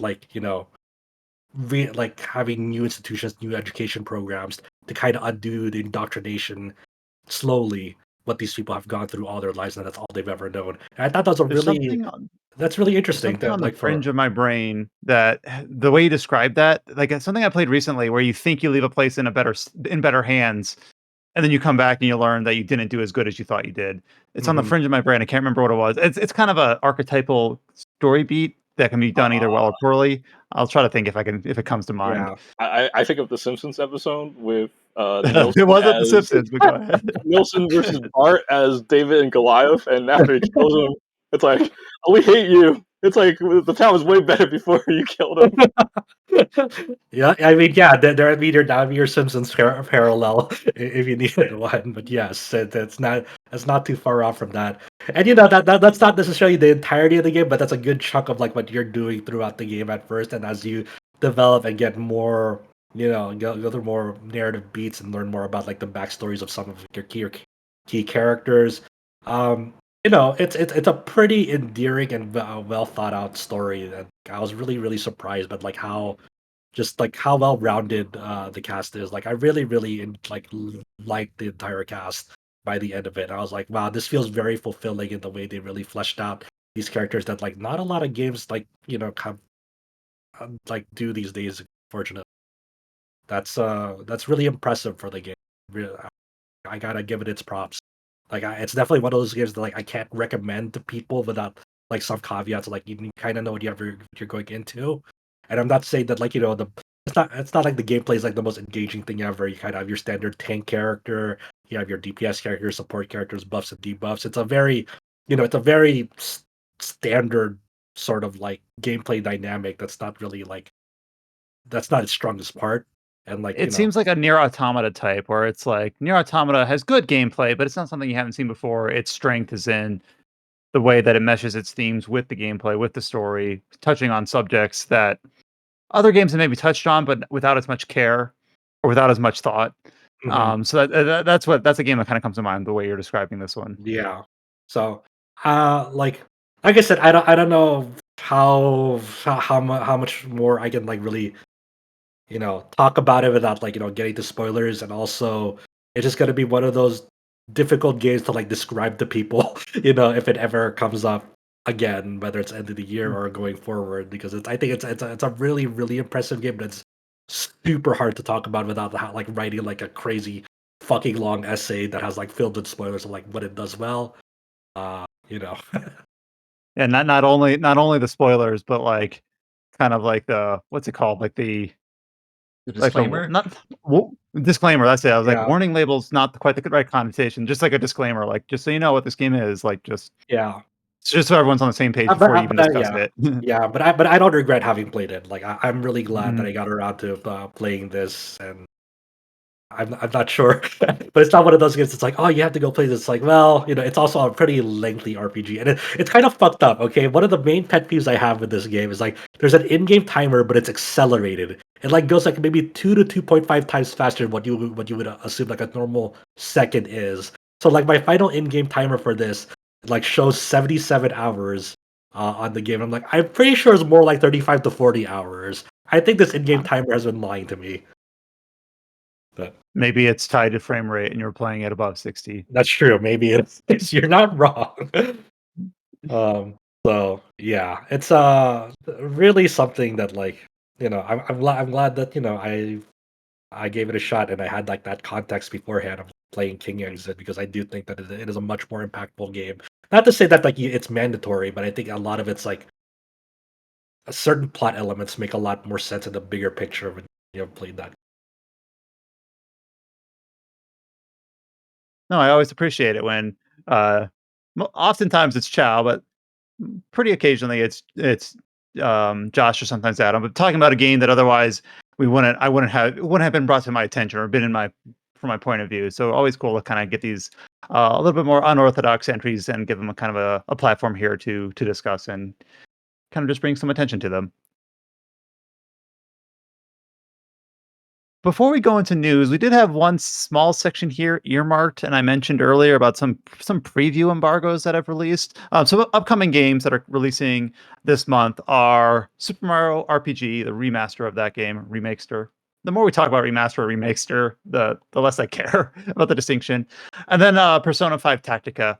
So I'll just kind of push it to the floor. Do you want to talk about these games in a preview context, or do you just kind of want to wait for their release? Might be a 'Cause better otherwise idea to wait for their release, because I think I briefly talked about Tactica a few weeks ago when Oh yeah, when you got to play it at the Tokyo Yeah, Game Show, yeah. right? Right. Yeah, that's the reason I didn't write up a preview on the site, because it's like, okay, the preview embargo lifted. I literally just wrote about this a month and a half ago. I'm not writing Yeah. another preview. Yeah, that's also why, like, just full disclosure, like, I got my hands on with the Like a Dragon Infinite Wealth Adventure demo with coming with the Like a Dragon Gaiden, but the adventure demo portion of it is pretty much a Tokyo Game Show build, obviously, without the time limit. That's why I didn't write up anything on it either earlier in the week, because James already got it covered, so it's all good. And I think people will have a blast checking it out when they get their hands on with it and see what they're in for Infinite. Yeah. The main thing is that I just never want to bore people. Like, oh, let's introduce a game once when it's playable at TGS, then again when it's a preview embargo, and then again when it releases. In some cases, depending on the profile of the game or exactly the context and when the embargoes are laid out, it's valid to talk about them in few different contexts. But if we'll be able to talk about Super Mario RPG and Persona 5 Tactica and Like a Dragon Gaiden at length, at full, in a couple of weeks. So I kind of think it's best probably just to kind of just put those on, they'll be down the road and we'll be able to talk about them when they release, without any caveats about drawing lines and then having to just step over those in not too long. So look forward to that. I think we'll be able to talk about Gaiden next week and Mario RPG and Tactica in 2 weeks. I think that's right. Okay. So with that, we'll go into the news section. As has kind of been typical for November, the news section is pretty light. The main thing. Oh, sorry. Before I go into news, a few other things on the site that I want to make sure that we shout out. In addition to the Star Ocean, the Second Story R review, we do also have a review for another Square Enix published title that released, and that's Little Goodie Two Shoes. I know Chow had mentioned that he had started this game, and we also have a review up on the site from Paul. But Chow had only gone in a couple hours, and the rest of us really haven't had time to sink into this. So I think Little Goodie Two Shoes, we do have the review up on the site. So if you're interested in the title, please go to rpgsite.net and read Paul's review for it. He did think pretty highly of it. But hopefully we'll have another chance to kind of put that on the list. All these other games that I just mentioned with Super Mario and Gaiden, Little Goodie Two Shoes as well. Before the end of November, hopefully we'll have some more people have more time to kind of get this under the radar release that seems to be also having strong word of mouth, and we'll talk about that at length. So if you're not familiar with within the Little next Goody couple Two weeks as well. Shoes, it's like an adventure horror game with very light RPG simulation elements. It's got a very 90s anime-ish art style, with a fairy tale aesthetic. You play as The game feels like you're playing with a VHS filter. That's how the game feels like. If you're playing. it's very classic aesthetic. It's got Yeah. relationship system in the town. It's got item collection mechanics. There's apparently 12 different endings. Apparently the main character is sort of crass. She kind of looks like a little fairy tale girl, but it's kind of like a horror game. She's kind of greedy and crass, even though her name or the title is Little Goody Two Shoes. There's bad endings. I get it. It's ironic. Yeah, there's a game over screen that looks like let me pull it up here. She's beheaded or something. 1 second. Yeah, I'll just game over. I actually got a game over the dumbest way possible in that game. I fell asleep and I died because I ran out of food. There's That a happens food meter. sometimes. I mean, you know what? I mean, yeah, I get it. Okay, How it's do you not die if I'm sleeping? Okay, the game over screen isn't actually like her beheaded. It's like a porcelain doll that's broken with the head is off. So yeah, it's sort of. We also got like a pretty cool like mini interview with some of the developers, Astral Shift, who developed this game, and then like they called out like 90s shoujo series like Revolutionary Girl Utena, Cardcaptor Sakura, and Magic Knight Grey Earth. That's like some of the inspirations on their art style for the game. Gundam Witch from Mercury. Mercury. Not exactly, but it's also really cool to see that like there's a project that they always wanted to do even with the original 2016 release of Pocket Mirror. It was like it was planned to be a very short prequel to Pocket Mirror, but it's something that their scope expanded for it, and they decided to just make it a full game. Um, and so it was nice to see like some like very very keen insight from them, very enthusiastic about like what went into the production process behind both Little Goody Two Shoes. It's linked to Pocket, which is their previous project. So it was really really interesting to see what they had to say about it, and obviously, um, Astro Flip is I think it's one of those developers that I think I should keep a closer eye on next time around, because they seem to like be doing like some really really cool stuff that like no other developer has been doing, especially with their visual design. That's kind of really one of those things that like like it feels authentic, even though like obviously it's kind of earlier 2023, but when you look at their games, it is definitely something. It feels like it's just straight out of that era. It's like it looks like a show I've seen before. Mhm. It's kind of how I felt like Sea of Stars, where it's like I felt like I played this game before because I hit that style Mhm. pretty bang on. It doesn't seem like an Yeah, imitation, even though it yeah. is. It's just a well done one.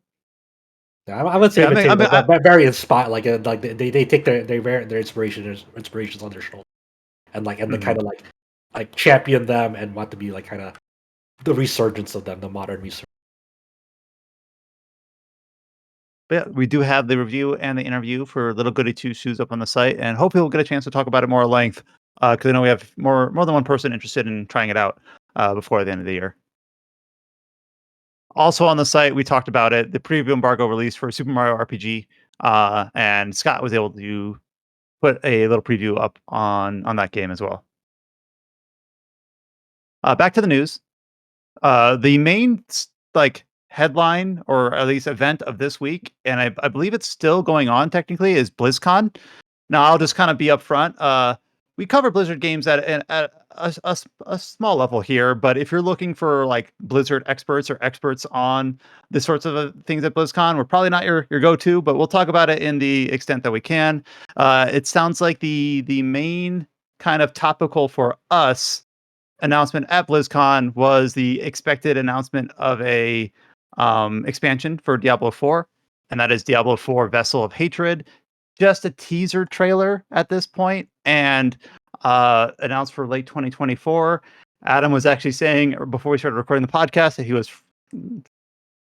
frustrated that we didn't get any sort of press release with any other details about like outside of what was shown on stage at BlizzCon. So we got the announcement that it exists, that it's coming next year, but other than that, don't It's really kind have a lot of of other I don't know. details. I feel like announcing an expansion this early for Diablo game is kind of I feels almost emblematic of this current state of like Diablo 4 from its launch up until now.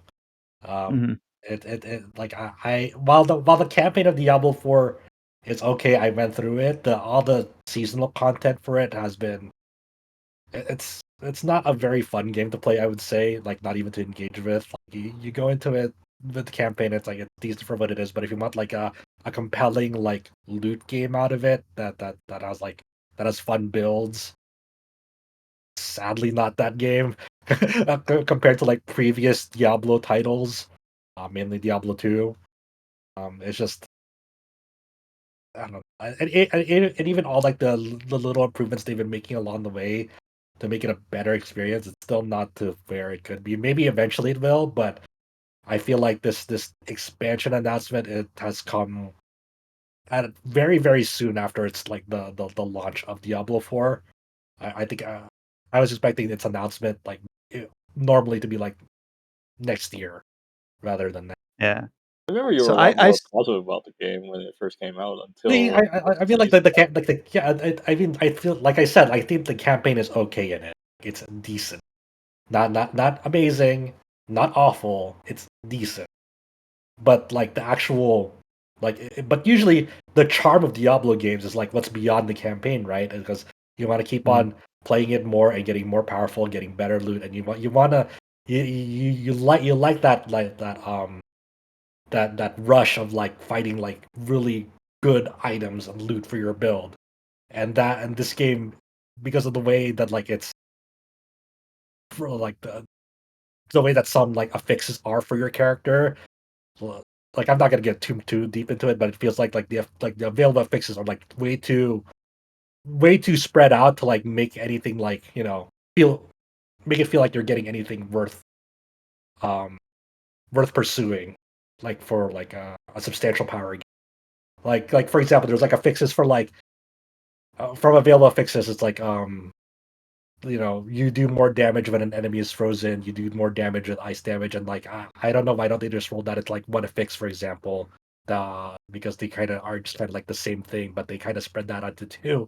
So now because you did like those affixes are like spread out in between two, there's more chances of like just kind of getting like an affix combination that's kind of like worthless for the build that you're going for, and like the randomization in the pool of affixes that you get is way too spread out to have something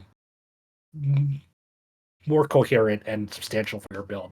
As a very very small instance of like a fix philosophy in action RPGs,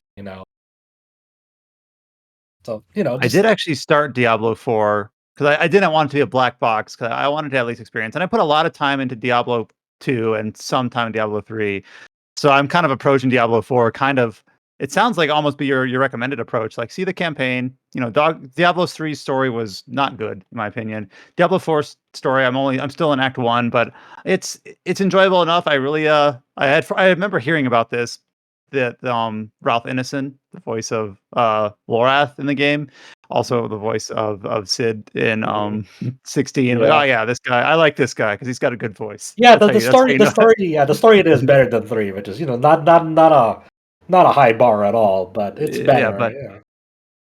yeah, I'm glad I'm putting some time into it. I'm planning to play it more with my girlfriend over the next couple of weeks. Mhm. And I'm kind of approaching it like I don't want to get on the treadmill. I just kind of want to Yeah. experience the story and at least the very fundamental part of the gameplay loop. And all you could argue the gameplay doesn't start until past that point, but I'm going into that knowingly. But Yeah, the maybe this expansion will be like what Reaper of Souls was to Diablo 3, where I remember like really liking Reaper of yeah, Souls. Like it felt like a correct return to form after the base so game in 3. maybe it'll get there. But this who knows really. We'll see. The other thing that was announced, and I don't think any of us here have direct experience to really speak to this, but they announced both the next 3 expansions for World of Warcraft, as well as announcing that World of Warcraft Classic will be moving to its Cataclysm phase. Like World of WoW Classic Cataclysm, which is the 3rd expansion, was announced. And I'm kind of, aren't we kind of at the point now where people started rumbling for WoW Classic? I think that was more from an outside perspective, Mists of Pandaria, than it was Cataclysm. But clearly, WoW Classic is still doing well for them. Uh, so they're moving on to Cataclysm for that. The fact that they've announced 3 expansions in a row for World of Warcraft, they're calling this the World Soul Saga, with the expansion The War Within being announced, and then also, and that's expansion 10, then followed up by World of Warcraft Midnight and World of Warcraft The Last Titan. And when I saw the fact that they announced 3 expansions kind of consecutively in the same event, I'm like, does this mean they're doing more of the Guild Wars or Elder Scrolls approach, where these are kind of like, or Destiny approach, where these are kind of like yearly content packs? And I went to like the actual like Blizzard forums, and it seems like there's a little bit of confusion even amongst like the player base. Like, oh, are these going to be yearly? It seems like the inclination is yes, is that they're kind of changing what is packaged into expansion slightly so that they can deliver them as a yearly content drop. But like I stated, we don't really have any clear press release. The closest that we have is like the roundtable like summaries up on the Blizzard newsletter site. Uh, so it's still kind of coming in exactly if these are going to be a different framework than the existing expansion or not. But they announced 3, and can't really speak to them with any more education than that because I don't think any of us here are up to date on World of Warcraft is at. Yeah, I still have a few friends who play classic and sometimes the newest thing, and I always kind of worry for them a little. But they seem to be Mhm. stable still. So I think they're okay. But I just like, man, that they can still do like they're still hard to like doing like the raid content in it with classic and doing all the weekly stuff in it. God bless them, I guess. And clearly, studios have learned that the yearly model works. So I'm not admonishing that choice at all. It just seems like the delivery of the information was not clear. Yeah. This is actually So why I that's all I'm hadn't saying covered it too. on the website yet, because I was waiting for a press release that was more clear. Like, just lay it out in terms of exactly what you've Maybe after announced here. BlizzCon. Yeah, maybe after BlizzCon is done. Yeah, it they'll might come. send It might come in on everything. Monday. They do that sometimes, where it's sort of like announced over an event over the weekend, and then the next working day, they basically reveal it in like a formal method. Brian, Mhm. do you know the temperature at BlizzCon? Do you know what's like if there's anything like crazy with the crowd this year or anything, or just kind of like, yeah, it's another BlizzCon. I'll be honest. I did not follow it. I watched like synopsis or like read some synopsis articles about it. Like Phil Spencer was present because obviously all the big Microsoft, Activision, Blizzard stuff for the last several months. Um, Apparently the word StarCraft was mentioned. I don't know in what context, but StarCraft is in the minds of Phil Spencer at least. What does that mean? I don't know, but I saw that might excite some I saw people. someone joke that Phil Spencer's shirt is a clue on Microsoft's and Activision's plans for StarCraft, and he just was wearing a blank shirt. Nice. But So yeah, other than that, I don't like. I did not follow this I super also closely. I also Okay, saw Jason Schreier, who was there, said like mentioned Diablo 2 Resurrected, big cheer. Mentioned Diablo 4, big cheer. He mentioned Diablo Immortal, deafening silence. Like, so yeah, it's still going. I'm kind of related to me playing Diablo. So I started playing Diablo. This is a bit dumb, but it came to Steam right in October. But you still in the old Uplay Ubisoft man. They don't even call it Uplay anymore, do they? I don't remember. But Ubisoft anyways, Connect. oh yeah, they always change that. Anyways, to play Diablo 4 on Steam, you still need to link your BattleNet account. So how fundamentally different is it? I don't really know. But like the on BattleNet, the four Diablo games, the way it orders them, I believe, is Diablo 3, Diablo 2 Resurrected, Diablo Immortal, Diablo 4, or like the order just doesn't make sense. And I think Steam does the same thing with titles that like where they just follow it like not in order. They go by subtitle or whether it's a Roman numeral or a Arabic numeral, and it's just like, why can't you be in order? But anyways, I hope Diablo 2 Resurrected comes to Steam soon. I would definitely give that a shot. mhm. Yeah, I'm interested in that. And I kind of feel like a complete boomer when I'm like, yeah, I know that Diablo 3 also had like the seasons framework and all that, but I just, back in the day, you didn't have all this battle pass or season pass or you just you It had also the it's also game. just it also just feels scummy too because with all the past Diablo 4 scandals like the like throughout previous months, right? Like they Mhm. when controller players, when they go to the menu, they're the default like your mouse cursor's hovering over activate the battle pass, right away. So for people who got like Mhm. a free battle pass activation from buying the expensive version, it's like, oh, they just wasted it because like they pressed X or A too fast at like accessing a menu and like because that's just like it was designed and meant to be like deliberately, Mhm.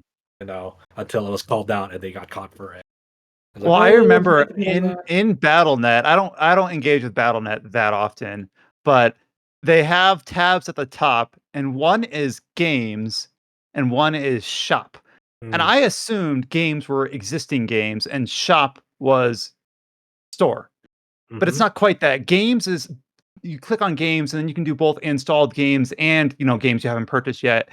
And shop is all microtransactions. I think they call it Diablo Platinum, like that's their in-game currency. So I click Boy, shop and I'm in like the Diablo 4 section and it's like and from first, I'm not in that soup, but it was a bad first impression. Like Jesus, like the Diablo 4 shop, there's like bundle. It's very free to play esque for a game that's $70 to buy base edition, and I'm just kind of like I don't know, but I get it, but it was like, oh, I don't where get it. I was just trying to buy the game, and I'm like, where is the game? I don't want to buy platinum or the horse armor, like oh, I have to go to this tab, and okay, or you press U in game, and it's like all the bars that you're filling and things like that. I'm enjoying Diablo 4. To end this on a positive note, I'm enjoying Diablo 4 more, and actually quite a lot, when I'm just pushing all that stuff. Like, I'm not interfacing with that stuff, because I think the more I interface with it, the less I'm gonna like the game. So I'm just like, all right, I'm just gonna be ignorance is bliss.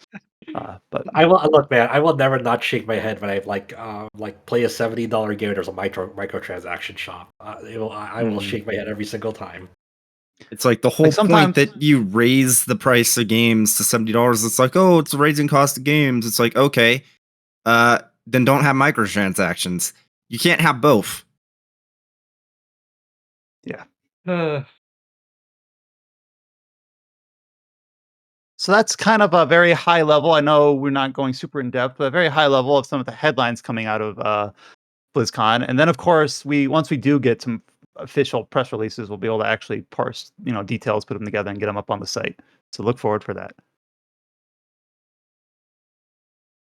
We did get a trailer for a game that we hadn't seen in nearly 2 years, a year and a half, and that is Kingdom Hearts Missing Link. This was a I never want to say spin-off of Kingdom Hearts, right? Because then people say that, how dare people you? get mad at us whenever we say spin-off for Kingdom Hearts. People get upset. Yeah. Every Kingdom Hearts game is a mainline game. You heard it here. Anyways, so back when Kingdom Hearts 4, remember that was announced, we also got the announcement for Kingdom Hearts Missing Link. That was back in like April of last year, 2022. Yes. And as far as I'm aware, we haven't really seen anything since. I'm not sure. Maybe we got some comments on like social channels that I wasn't following, but no big trailers, no big announcements. But we did get a new trailer this week, a teaser trailer for Kingdom Hearts Missing Link. And then the announcement of a beta test coming up in at least some select markets. Of course, for some people, what market it's in doesn't matter. You can work your way around it.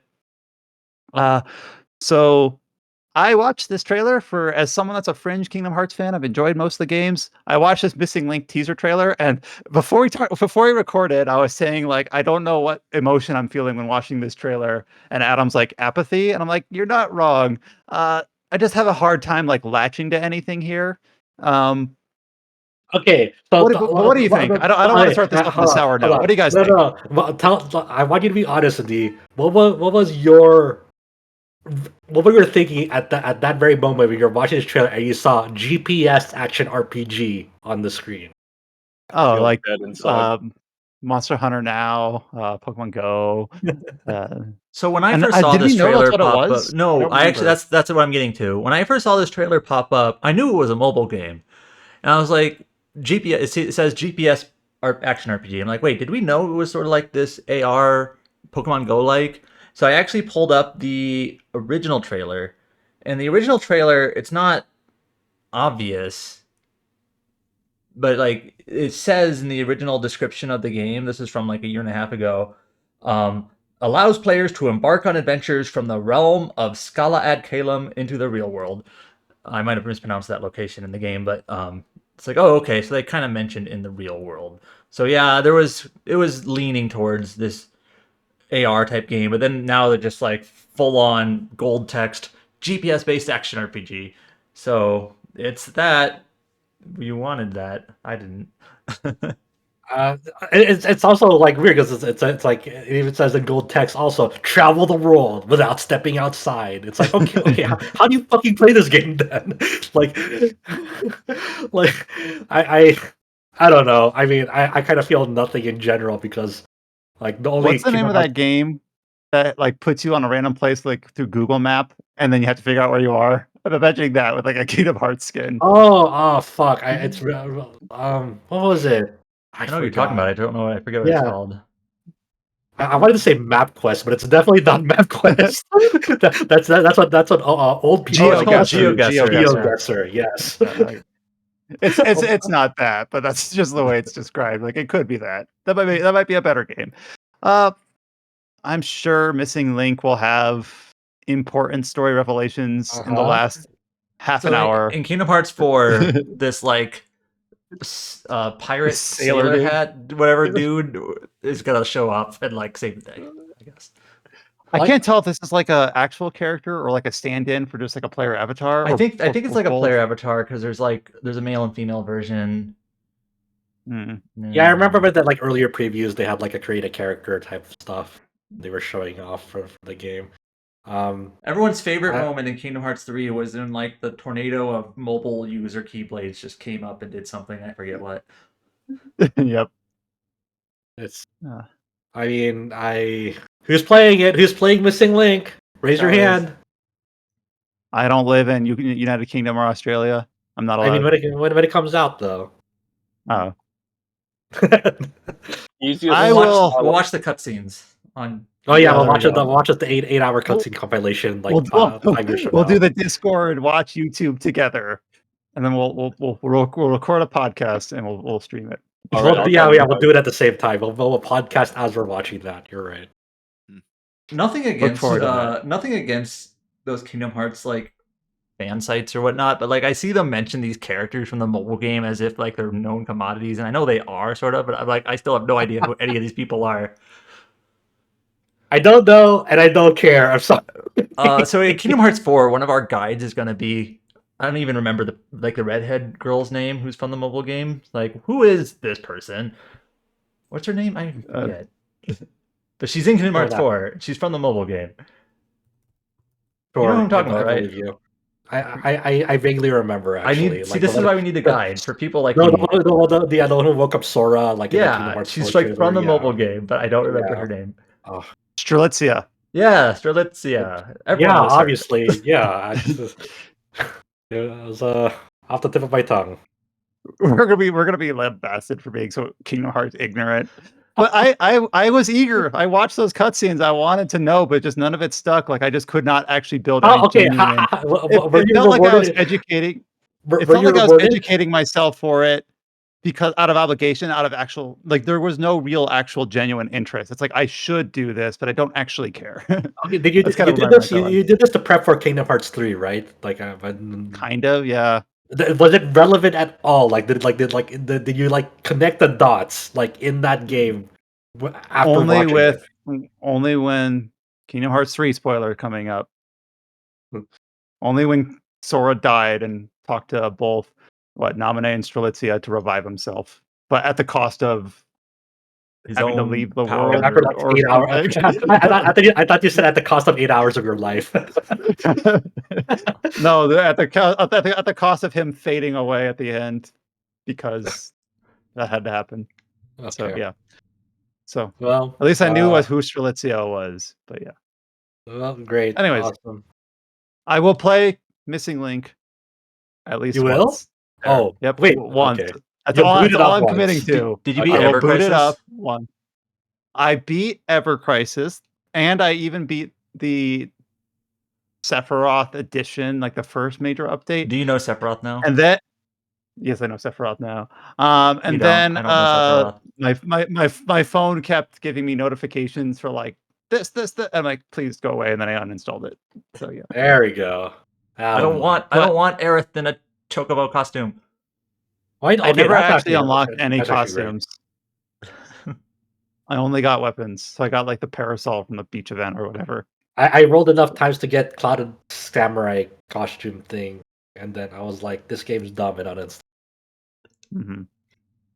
But I I mean- put probably about like 15, 20 hours into it. Yeah, I think you put did more record hours capability. than I did, so congratulations. But I think we'll just roll into someone will record what it looks like in the game, like when their Cerberus content comes out, and then I'll see it on YouTube. Like, okay, that looks cool, great. Yep. I love their Cerberus. Everyone. Everyone remembers what happened in Dirge of Cerberus, but I don't remember what happens. I mean, if you did it, then the Yuffie DLC didn't make any sense. Mm. Well, I remember the characters. Okay. That's it. So I remember Nero and Weiss, but I don't remember like who's the short-haired, red-haired Sephiroth is Turk? back for some reason. Whatever. We're getting off topic. Anyways, Missing Link beta Is test Sephiroth coming going up. to show up in Missing Link? I mean, he might. There's precedent for it. So there you go. We have a new trailer for Vampire the Masquerade Bloodlines 2. I did not watch this trailer. I will watch It's it. more of like just the developers sitting in a room chatting about we have our character.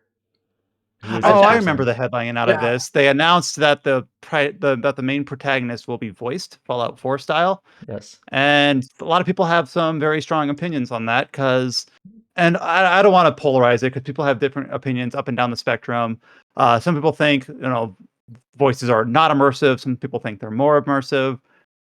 For me, for a game that I anticipate primarily plays best in first person and has only been shown in first person so far, I don't really need my character to have a voice because if I'm making a dialogue choice and I read it and then I choose what I want to say, I don't need to have a voice actor like repeat it back to me. That's kind of like my mindset, kind of like, Starfield in terms of having a dialogue wheel or having a selection being made. But in a game like Mass Effect, where it's a third person, it's a little bit more cinematic in that way. You could argue less RPG. Then I'm okay having a voice. So it kind of depends. But the character, the protagonist in Bloodlines 2 will be voiced. And of course, it's going to be endlessly compared to the first game. Yeah. So Right. So I mean, it's interesting design decision. I guess that it all really depends on like how well the implementation works out because it's always kind of iffy when you try to do stuff like this because like I was not a big fan of how Fallout 4 did it at all. It was very I much rather prefer the voiceless protagonist from 3 approach. I and prefer New Vegas. voiceless in almost all cases because, like, to me, I hear the voice in my head when I'm choosing between the options, and then I select it. Especially, could you imagine well, if I like guess Baldur's beginners- Gate 3 had the character just say your lines? Remember, No. we had the similar conversation. We were talking about Alpha Protocol last week, right? Where in that game, it approaches it a little bit differently because you only choose like aggressive or diplomatic, and then like you Aggressive don't know what the meaning voice slam line his is. head into the table. Yeah, hell yeah, motherfucker. So maybe they can do something like that, and I'm not saying exactly like that, but if it's there's ways it could work, but on its face, I think without knowing other details, and of course this game is still pretty far out. I think fall 2024 seems optimistic, but we'll see. Without any other context, I prefer a voiceless protagonist. But a voice protagonist has been demonstrated to work in games like Mass Effect and Alpha Protocol, so I'm not against it. You know what? In response to Chow's question many minutes ago, you know what? They should re-release remake Alpha Protocol since we're the biggest fans of it. Podcast. There we go. I think Sega still owns it. Come on, Sega. Yeah, come on, what the fuck? They lost all their budget building super game. Okay. Maybe Alpha Protocol re-release is the super game. By the way, Alpha even Protocol 2 though is the even game. though Hyenas was the super game and it's now canceled, Sega just put out a new yearly report basically saying they still want to make a super game. They're still all in on the super game train. If you just find your cash cow games as a service game, you just I mean, will it into that's an easy existence and plan, it'll right? happen. Just make Fortnite. Just do it. You know, Just get a do bunch- it. You just get a bunch of money. It's easy. Reminds Just have- me of how Square Enix like described their aspirations for Ever Crisis. Like, if Ever Crisis overperforms, it will be very helpful to our bottom line. Yeah, I Like, think that's circular argument. Like, if this Yeah. game does well, it'll be successful. Like, wait a minute. Just I have 100 Sonics drop onto Sonic Frontier Island, and then they meet Kiryu. You know, you can have something there. Make your own Sure. Fortnite. Surely, games as a service isn't a bubble about to burst. Surely, the fact that Fortnite has been on a slow trend decline, like year over year, isn't a cause for how many concern. employees did Epic just let go recently? Surely, it's not concerning that Bungie missed their revenue targets by God. 45%. Yeah. Look, Japan is always catching the trend late. Okay. I still like the visual in my head of playing like some Sega crossover game and seeing like Michael Thornton coming out of a gacha capsule and be like, who the hell is this? Oh, let's go! Okay, you're kind of getting me excited. Don't Like, say that. All of our favorite Sega characters. We got Sonic, we got Kiryu, we got Knights, we got Persona characters, Atlas characters, and like here's Michael Thornton, everyone's favorite. SSR Michael No, Thornton. no. The best I'm on my way. character is when you play the Shinobi on Sega Saturn with the real life guy, whoever that is. I don't know what you're talking about. Real life Shinobi. It's like a cool platform game, but they like use live action scenes. It's a Yeah, fucking yeah, Sega thing. yeah. Oh god, okay, don't get my hopes up, John, because I imagine like an FMV game now, but with like Shinobi. That'd be so sick. God damn Okay, it! it's called Shinobi Legions. You guys look it up. And moving on to Speaking of a Sega game and shutting down, is this next one a Sega game? uh-huh. All right, so another game shutdown announcement here, and this is I've never heard of this. 404 Game Reset. What is this? This is a game that is a collaboration between Yoko Taro and Sega, and like the whole like game was like the story around it was a parody involving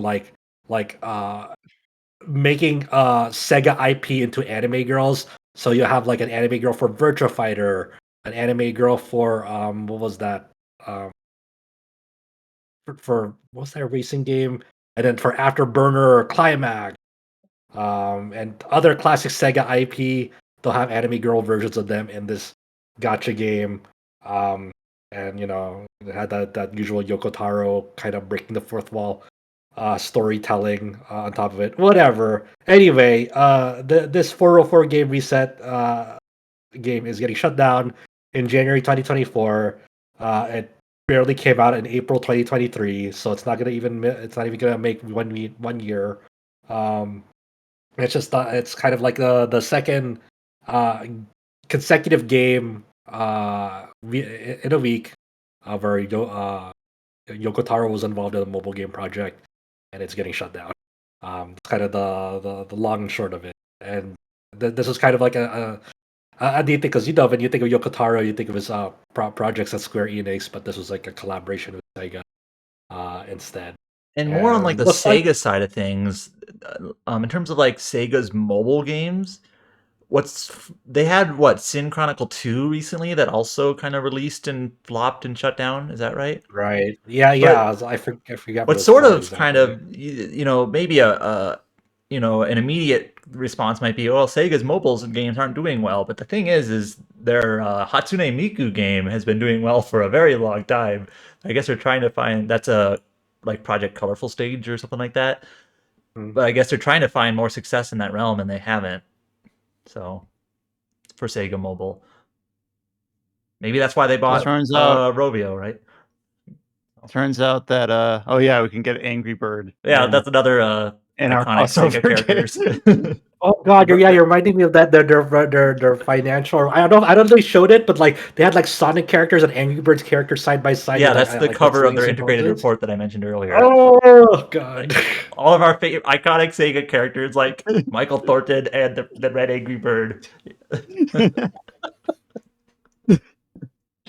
the okay, crossover we did. turns Michael out Thornton Yoko Taro- and Red Angry Bird. Let's go.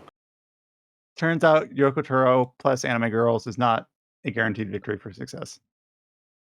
Only sometimes, and it has to include Nier and Automata in the name, I guess. There you go.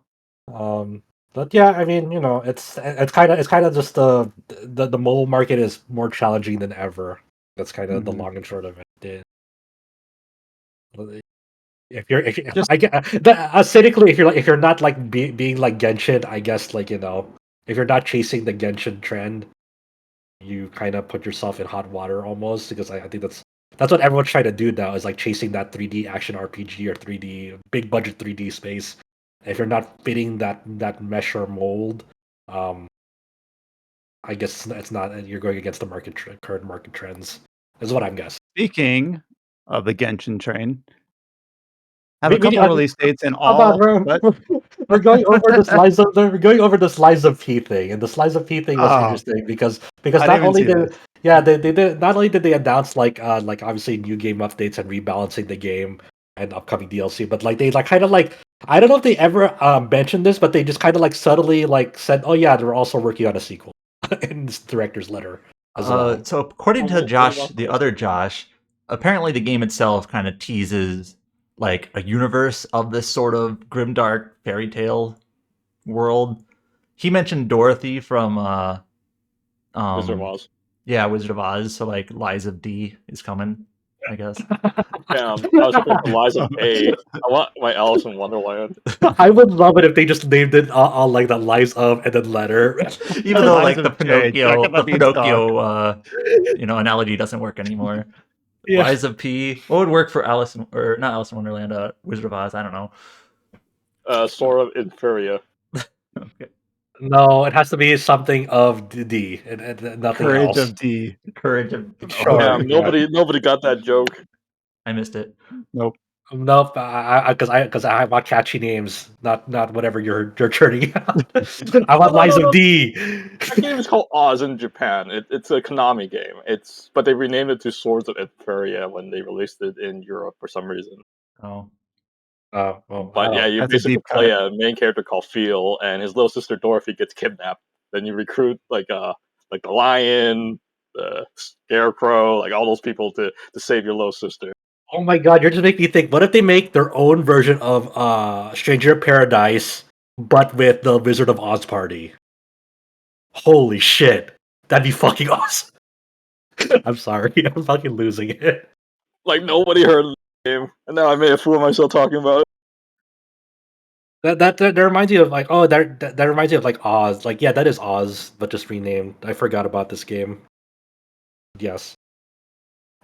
Yeah, so that's what they announced on the director's letter for Lies of P. Was like, hey, the game's doing well. We're really happy that it's doing well. It's gonna get more updates, rebalancing to kind of make the game, somewhat less punishing. There's a sequel, but or I don't know if it's a direct sequel or something within this Yeah, fairy they tale called it universe. a sequel, but it could just mean in the context like our next game. It can be like their own like remember the failed Dark Universe project that Hollywood tried to do with like Dracula and the Mummy Mhm. and Yeah. stuff. So they want to do this with the fairy tales and hopefully be more successful and be more cool. You know what they need? They just need to hire Nicolas Cage. That's all they need. Have Nicolas Cage play as a vampire of some. I mean, you could play as Nicolas Cage at the something Daylight, Dead of Daylight, whatever that asymmetric multiplayer game that they showcased at some Game Dead by Over show. Daylight. Dead by Daylight, yeah. You can go play Mhm. Nicolas Cage there and go advertise him awkwardly to gaming focused on. Be like, yeah, you can play as me. Pretty cool, huh? Yeah, you rock the cage. It's somewhat in a similar-ish space. I guess there was a tease on social media from Team Ninja that there's going to be a Wolong and a Neo 2 crossover, though there's no details. They just said Yeah. crossover coming, collab coming. Like, oh, okay. There's also going to be I would have predicted that. There was already a Lies of P in Wolong content, but there still needs to be Wolong in Lies of P. That hasn't happened yet. And it's still the funniest, like one of the funniest recent collaborations because it's so fucking out of nowhere for both of them. And this was announced. This collaboration was announced too before Lies of P came out as well. Yeah, it's like okay. Mm. And apparently, the only reason why it guess. exists is because the developers at Round 8 Studio who did Lies of P were just fans of Team Ninja and they just wanted to. So Hey, That's cool. I like that. I like that Uh-huh. reasoning. We wanted to. Who's going to stop us? No one. I mean, it's not like it's getting in the way of like the storylines or anything. no, It's it's kind of just gonna be like a totally weapon optional. and a hat or something. You can have like Pinocchio's head as like a weapon and roll along. Yeah, Wolong with Pinocchio's head. Yeah. As long as it's this I cute have version of Korean Pinocchio. Let's be that. I have kept up to date on the Wolong DLC. It's not good. I mean, it's fine. It's just kind of bland. Have you played have you checked out the Lies of P content in Wulong? No. I think it's just like a sword. Oh yeah, I think I got it and threw it in my stash. Like, oh, okay. Nice. Thanks, the sword. That's disrespecting the collab content, Brian. For both of the two DLCs for Wolong, I go to like the Reddit page or the Steam page, and everyone's like, the balance is all wonky in terms of like how they tune the difficulty of the bosses. So You're like, you wanted to be that's harder, huh? Yep. Everyone kept complaining that this game was too easy. Alrighty then. I struggled with the first DLC more than the second, but both of them are kind of like you have to find a gimmicky, spammy build, and then just kind of get lucky. Anyways, Nice. getting off topic. All right, that's all the quote unquote major headlines. I kind of have a bundle of headlines here, all related to MiHoYo Hoyoverse stuff.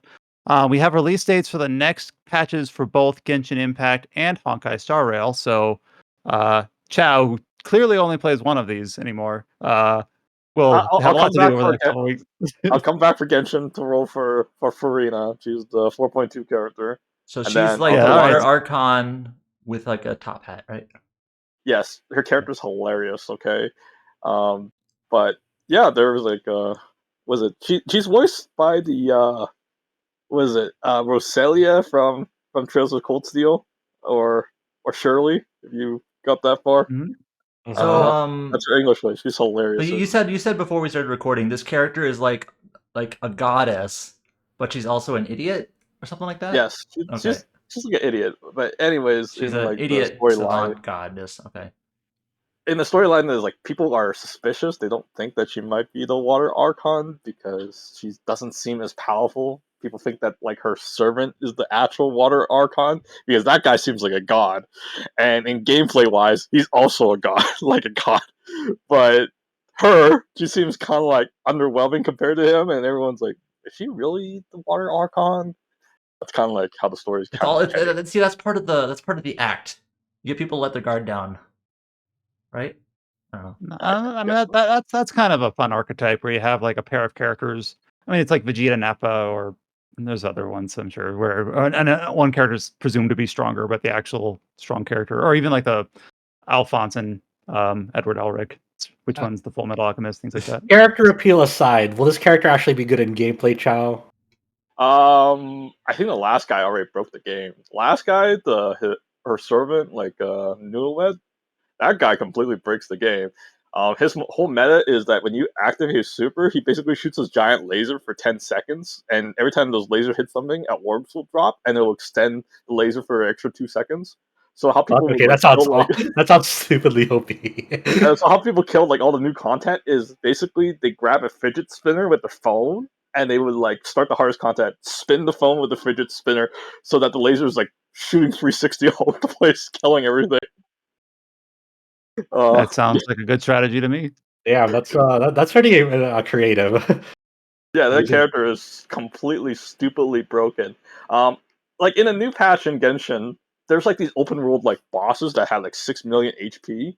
So what people did was they gathered 3 other players with that character, and they literally melted like the super boss within like 20 seconds because of this guy's laser. So yeah, that guy is totally busted. Damn, that sounds like fun gameplay right there. But yeah, it'll be like a struggle to kill these super bosses. But with 3 of those guys, they don't stand a chance. So what else is coming in So this patch 4.2 besides this highly anticipated Archon?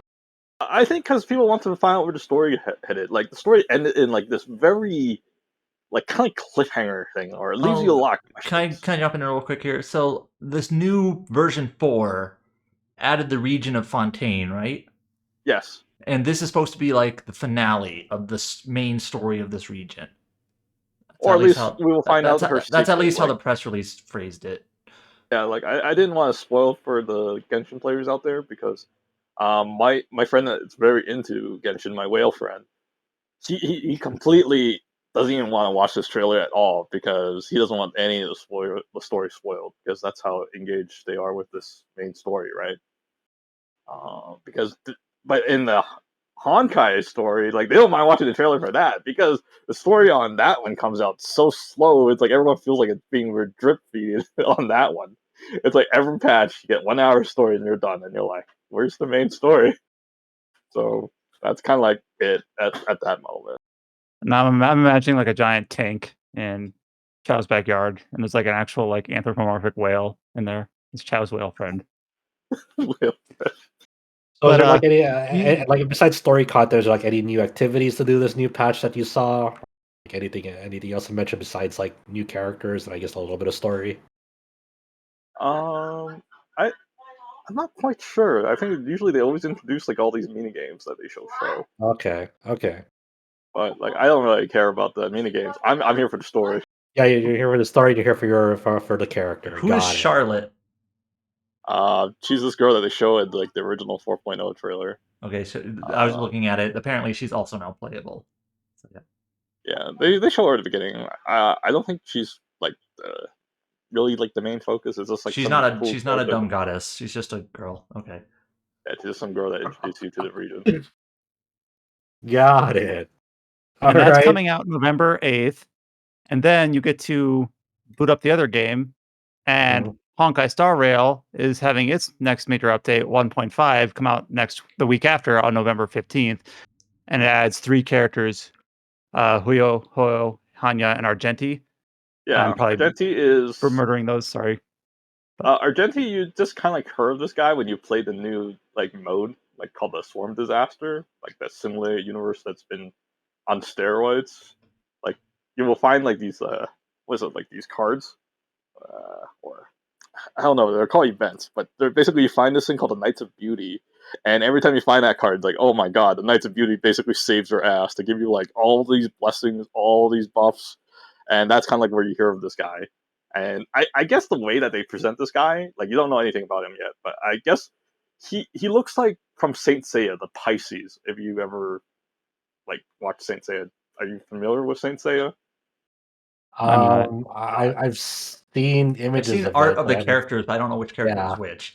Okay, Pisces is a zodiac armor, and the guy that uses it, he always has like a rose on his mouth, and they're basically their attacks like they throw roses that cuts and kill people, and if you get hit by the rose, you basically get poisoned as well. So you usually will end up dying fighting those guys. I think of that Yu Yu Hakusho character with the rose, like with the whip. When you But mentioned I it. think it's like a inspiration to them because even like at the end, like they show like a card with that kind of artwork drawn in like a Saint Seiya style. So I think it's like it's for that. And Ho Ho is, I think she's like a kind of like a ghost exorcist of some sort. I like there isn't like much to go off of. You have to watch like the entire what is it, like the 1 hour show to get her own backstory, which I did not see. Wait, you Uh, what? You have to watch a 1 hour show?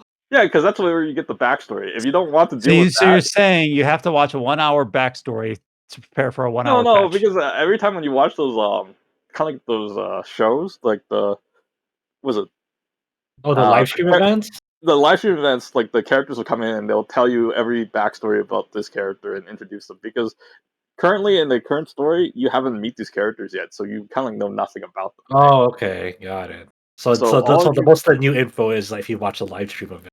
Yeah, so you watch the trailer, that's basically it. And the trailer was like, it's Gwenevere going into this ghost forest. And the first thing that came to my mind when I watched this trailer is this Logan Paul at the Suicide Forest?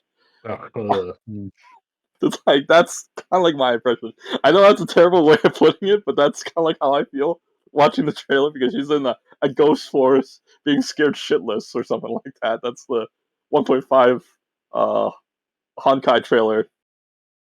And I think the other thing they introduced is was it? I think there's an open beta for the new Send Zero game or whatever. Oh, I was gonna ask about your this. favorite Mihoyo project.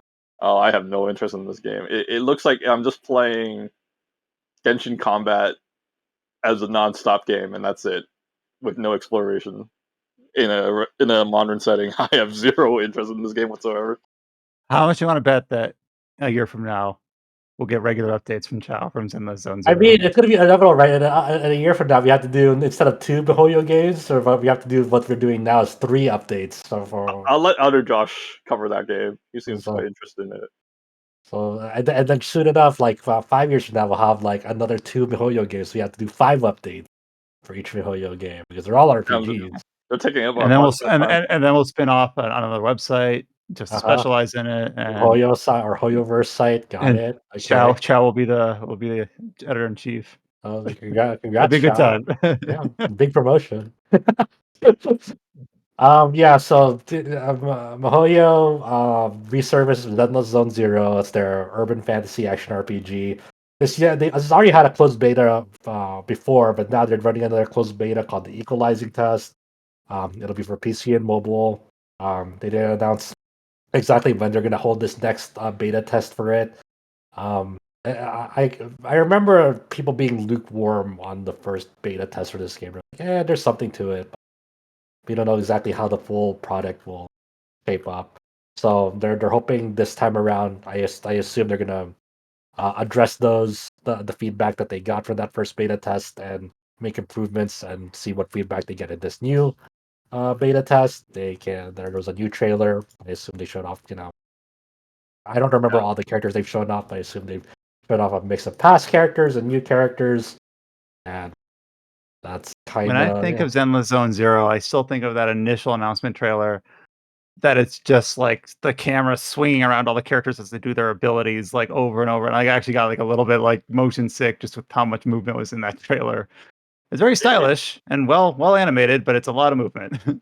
I don't know. Like combat is just like me doing Genshin stuff at the end, like the Spiral Abyss. It's literally you just hit the enemy, do your dodge, spam your ultimate attack, switch to the second character, do their ultimate attack, switch to the Put next your one. laser on a fidget spinner or whatever it was. Then it's like, yeah, I don't care about that at all. Like, it's just like I like like for Genshin, I like to explore the world, and the story is also a good plus.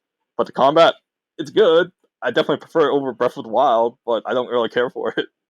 Yeah, And I mean, I just bounce off like MiHoYo games so fast that like maybe Zelda's gonna be one of those games. It's like I'll play it for like maybe a day or two and maybe probably bounce off. I think honestly, I think that Project Mugen game is sort of has a more interesting hook because of its exploration yeah, I'm mechanics. actually more hype about that game than this Zen Zero or whatever it's called. ZZZ. I'll just call it ZZZ from now. It's too hard I to mean, remember. it's gonna be so easy to make fun of this game too if it's bad, right? Because of the acronym ZZZ.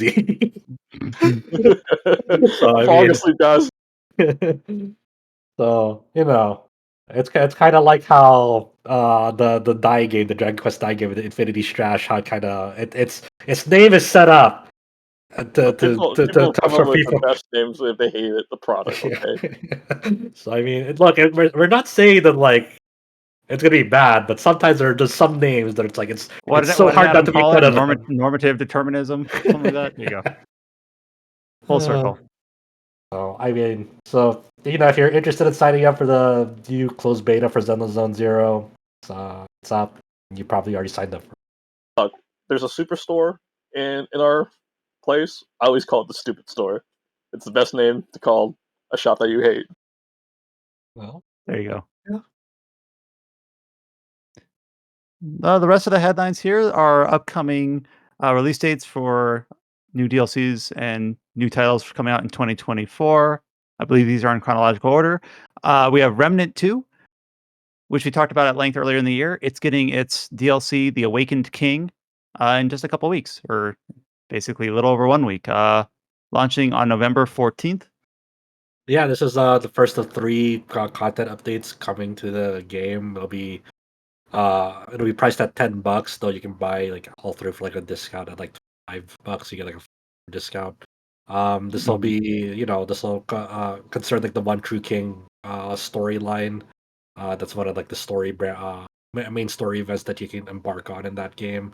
So it's new dungeons, new equipment, and you get basically a whole bunch of new stuff to play around with in that game.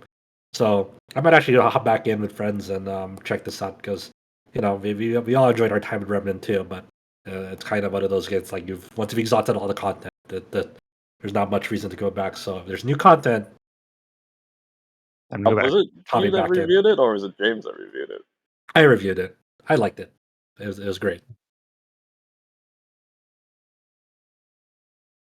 Jagged Alliance 3 is getting its console release a few days later on November 16th. That's releasing on last and current gen Xbox and PlayStation, PlayStation 4, PlayStation 5, Xbox One, and Xbox Series.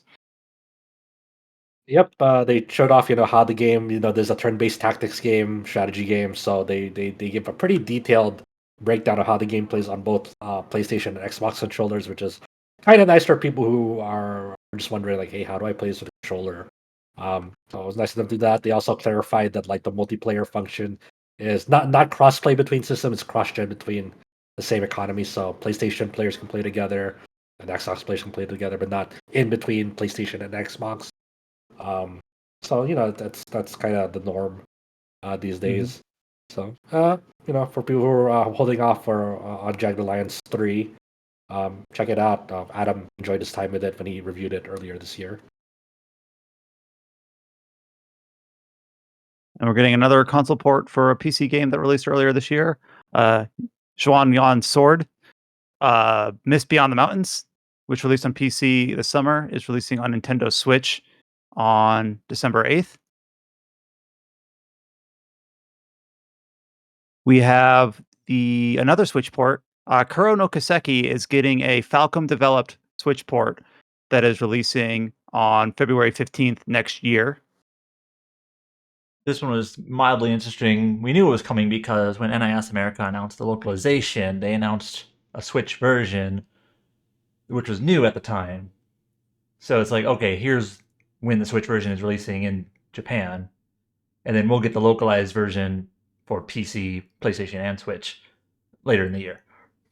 But this is Falcom developed, right? Yeah, is this a Falcom developed port or is it an NIS developed port? Yeah, it could be NIS backported or back.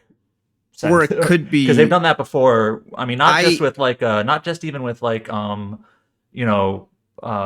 what's his name, Durante ports, but sometimes just like the engine software ports that they do, or whoever else does Switch ports, they end up being kind of handled by NIS America, and then Nippon or then Falcom releases that in Japan later.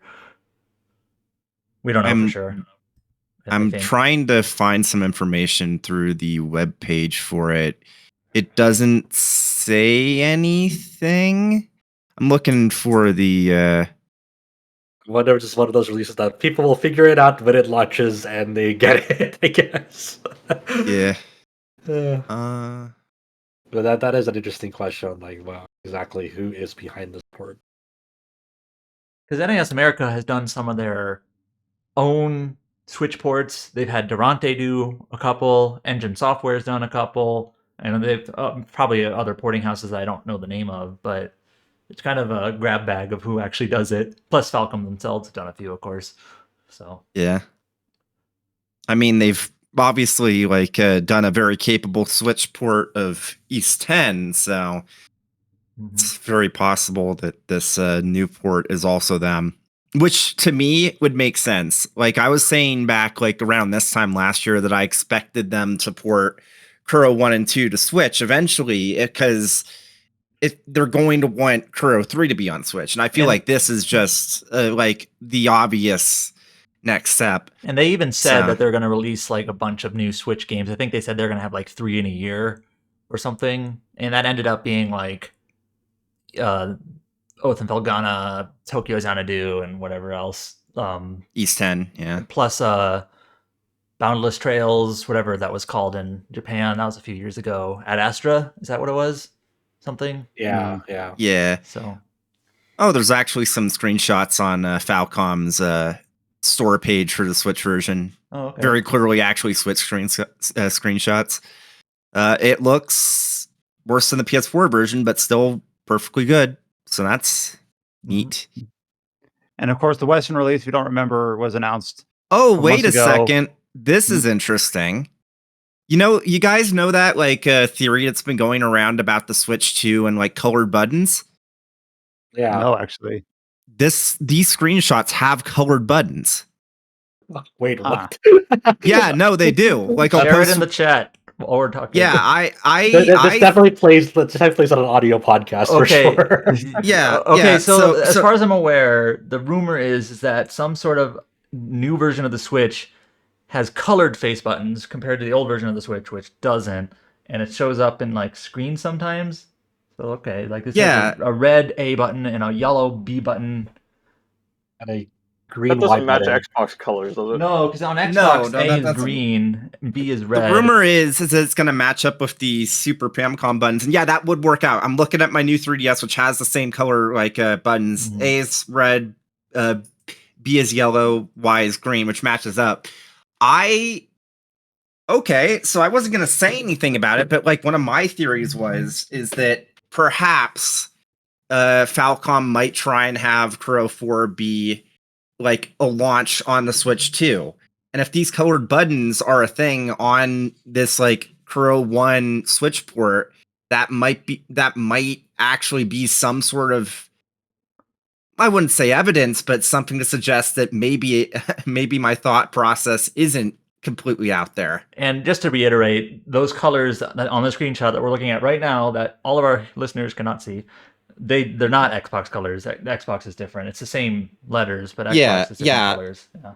Yeah, but it's like there has been that rumor where people have been like, oh, maybe because like there's been multiple games I've had this now, and now Kuro no Kiseki has it. So it's like, Chris, we're just doing conspiracy theories on this podcast. interesting though. That is a funny someone like find. that was Super Mario Wonder in the data mine. They said that was a troll and saying there was no such data or something. It's like, I don't know. Yeah, for those that might have forgotten, I needed a reminder. When NIS America announced the official Western localization, Trails Through Daybreak, it's coming out summer 2024 on Switch, PS4, PS5, and PC. Yes, and the Switch version was newly announced at that time. And now we're learning that the Japanese Switch version will precede it, right? Coming out in a few months earlier. And then, while on the similar vein, we have a port for PlayStation 5 for Trails of Cold Steel 3 and 4. Will also launch in February, on February 16th. Great. Pretty straightforward there. Yeah. So these are just like the typical NIS America. You know, they're just porting their games to PS5. PS5. So, yeah, sure. Why not? And that's all the release dates, and that's all the headlines. So I think it's time to start wrapping this up. Yeah, I'm looking at like next week's releases. See what we got for next week. We have oh yeah, the just a little minor thing, but they ported that side games game Little Noah to Xbox consoles earlier this week. But the big release seems to be the Like a Dragon Gaiden, the man who erased his name. The Tales of Arise DLC that I almost forgot about. Oh god, yeah. Beyond the Dawn. I guess we can talk about that next week. you had to beat the game to get access to the DLC. I forget if they said. We'll I learn don't next think week. so. I think you need to own the base game, but they never said anything about beating the game. I think they mentioned there's a bonus if you have a clear data, but I don't think you need it. Yeah. So we'll see how that shapes up. I'll have more to say about like a Dragon Gaiden next time, and I think that's really the only noteworthy. Yeah, it's the week after where we have Persona 5 Tactica and Super Mario RPG, and Asta Libre revision on Switch. Hell yeah! Who's reviewing it for us? You are. Yeah. We did. Okay, Colin, we'll rope him in. Just control C, control V. There you go. Don't do that. So. I'm just kidding. Well, of course, thank you all so much for listening to this episode of the Tetracast. I'll do one last shout out to the Star Ocean review, the Star Ocean interview. The guides are all up on the site at rpgsite.net. Also, all the release features, review, and interview for Little Goodie Two Shoes. Hopefully, we'll have a chance to talk about that one on the next episode or so of the podcast as well. And then, of course, the preview for Super Mario RPG, which we'll also get a full follow-up review on that in just a couple weeks. All the news with everything except the BlizzCon stuff, because we don't have press releases, but hopefully as that trickles in, we'll get those news posts detailed and up on the site as well. You can find RPG Site on all the social media platforms. Just search for RPG Site on Twitter, YouTube, Facebook, and Instagram, and you should be able to find us. You can join the Discord by going to discord.gg/RPG Site or hitting the link at the top of the homepage. If you find any of the guides useful, go ahead and give those comments at the bottom of the Discuss section. We like to see those. Make sure we fix any errors or clarify any confusing statements. We like to see those. And then if you have any comments or feedback on the review, on the podcast or the reviews, go ahead and leave some thumbs up or comments on those as well. We always like to see the feedback, even if we're doing things poorly. You can also just say thanks. Thanks for the guide. It was helpful. Yeah. That'd be great. Well, I was following Chow's guide, and I fixed a few things as I was going through it, and there's a few typos. It's intimidation, not imitation, not intimidation. Okay, in case if someone steals my guide, I know they stole from me. It was a plant of typo for guide copiers. Look, Alex does that. I fucking know Alex does that. No, but being serious, the private action guide has been a godsend, and it's really neat. And the way you framed it is really well done. So if you're playing through Star Ocean Second Story R, go ahead and pull those up. They're a lot of work. I, was put I into love all them, the and little they're super graphic helpful. assets that you guys use for them. That's so neat and It was colorful. me. I was using it. It's like I keep asking, like, can I do this? Can I do that? And everyone's like, maybe. I don't know. Just say yeah. The next time no one answers, just say I don't. yeah. I Yeah, you don't can. think the site will Fuckers. break if you do that. There you go.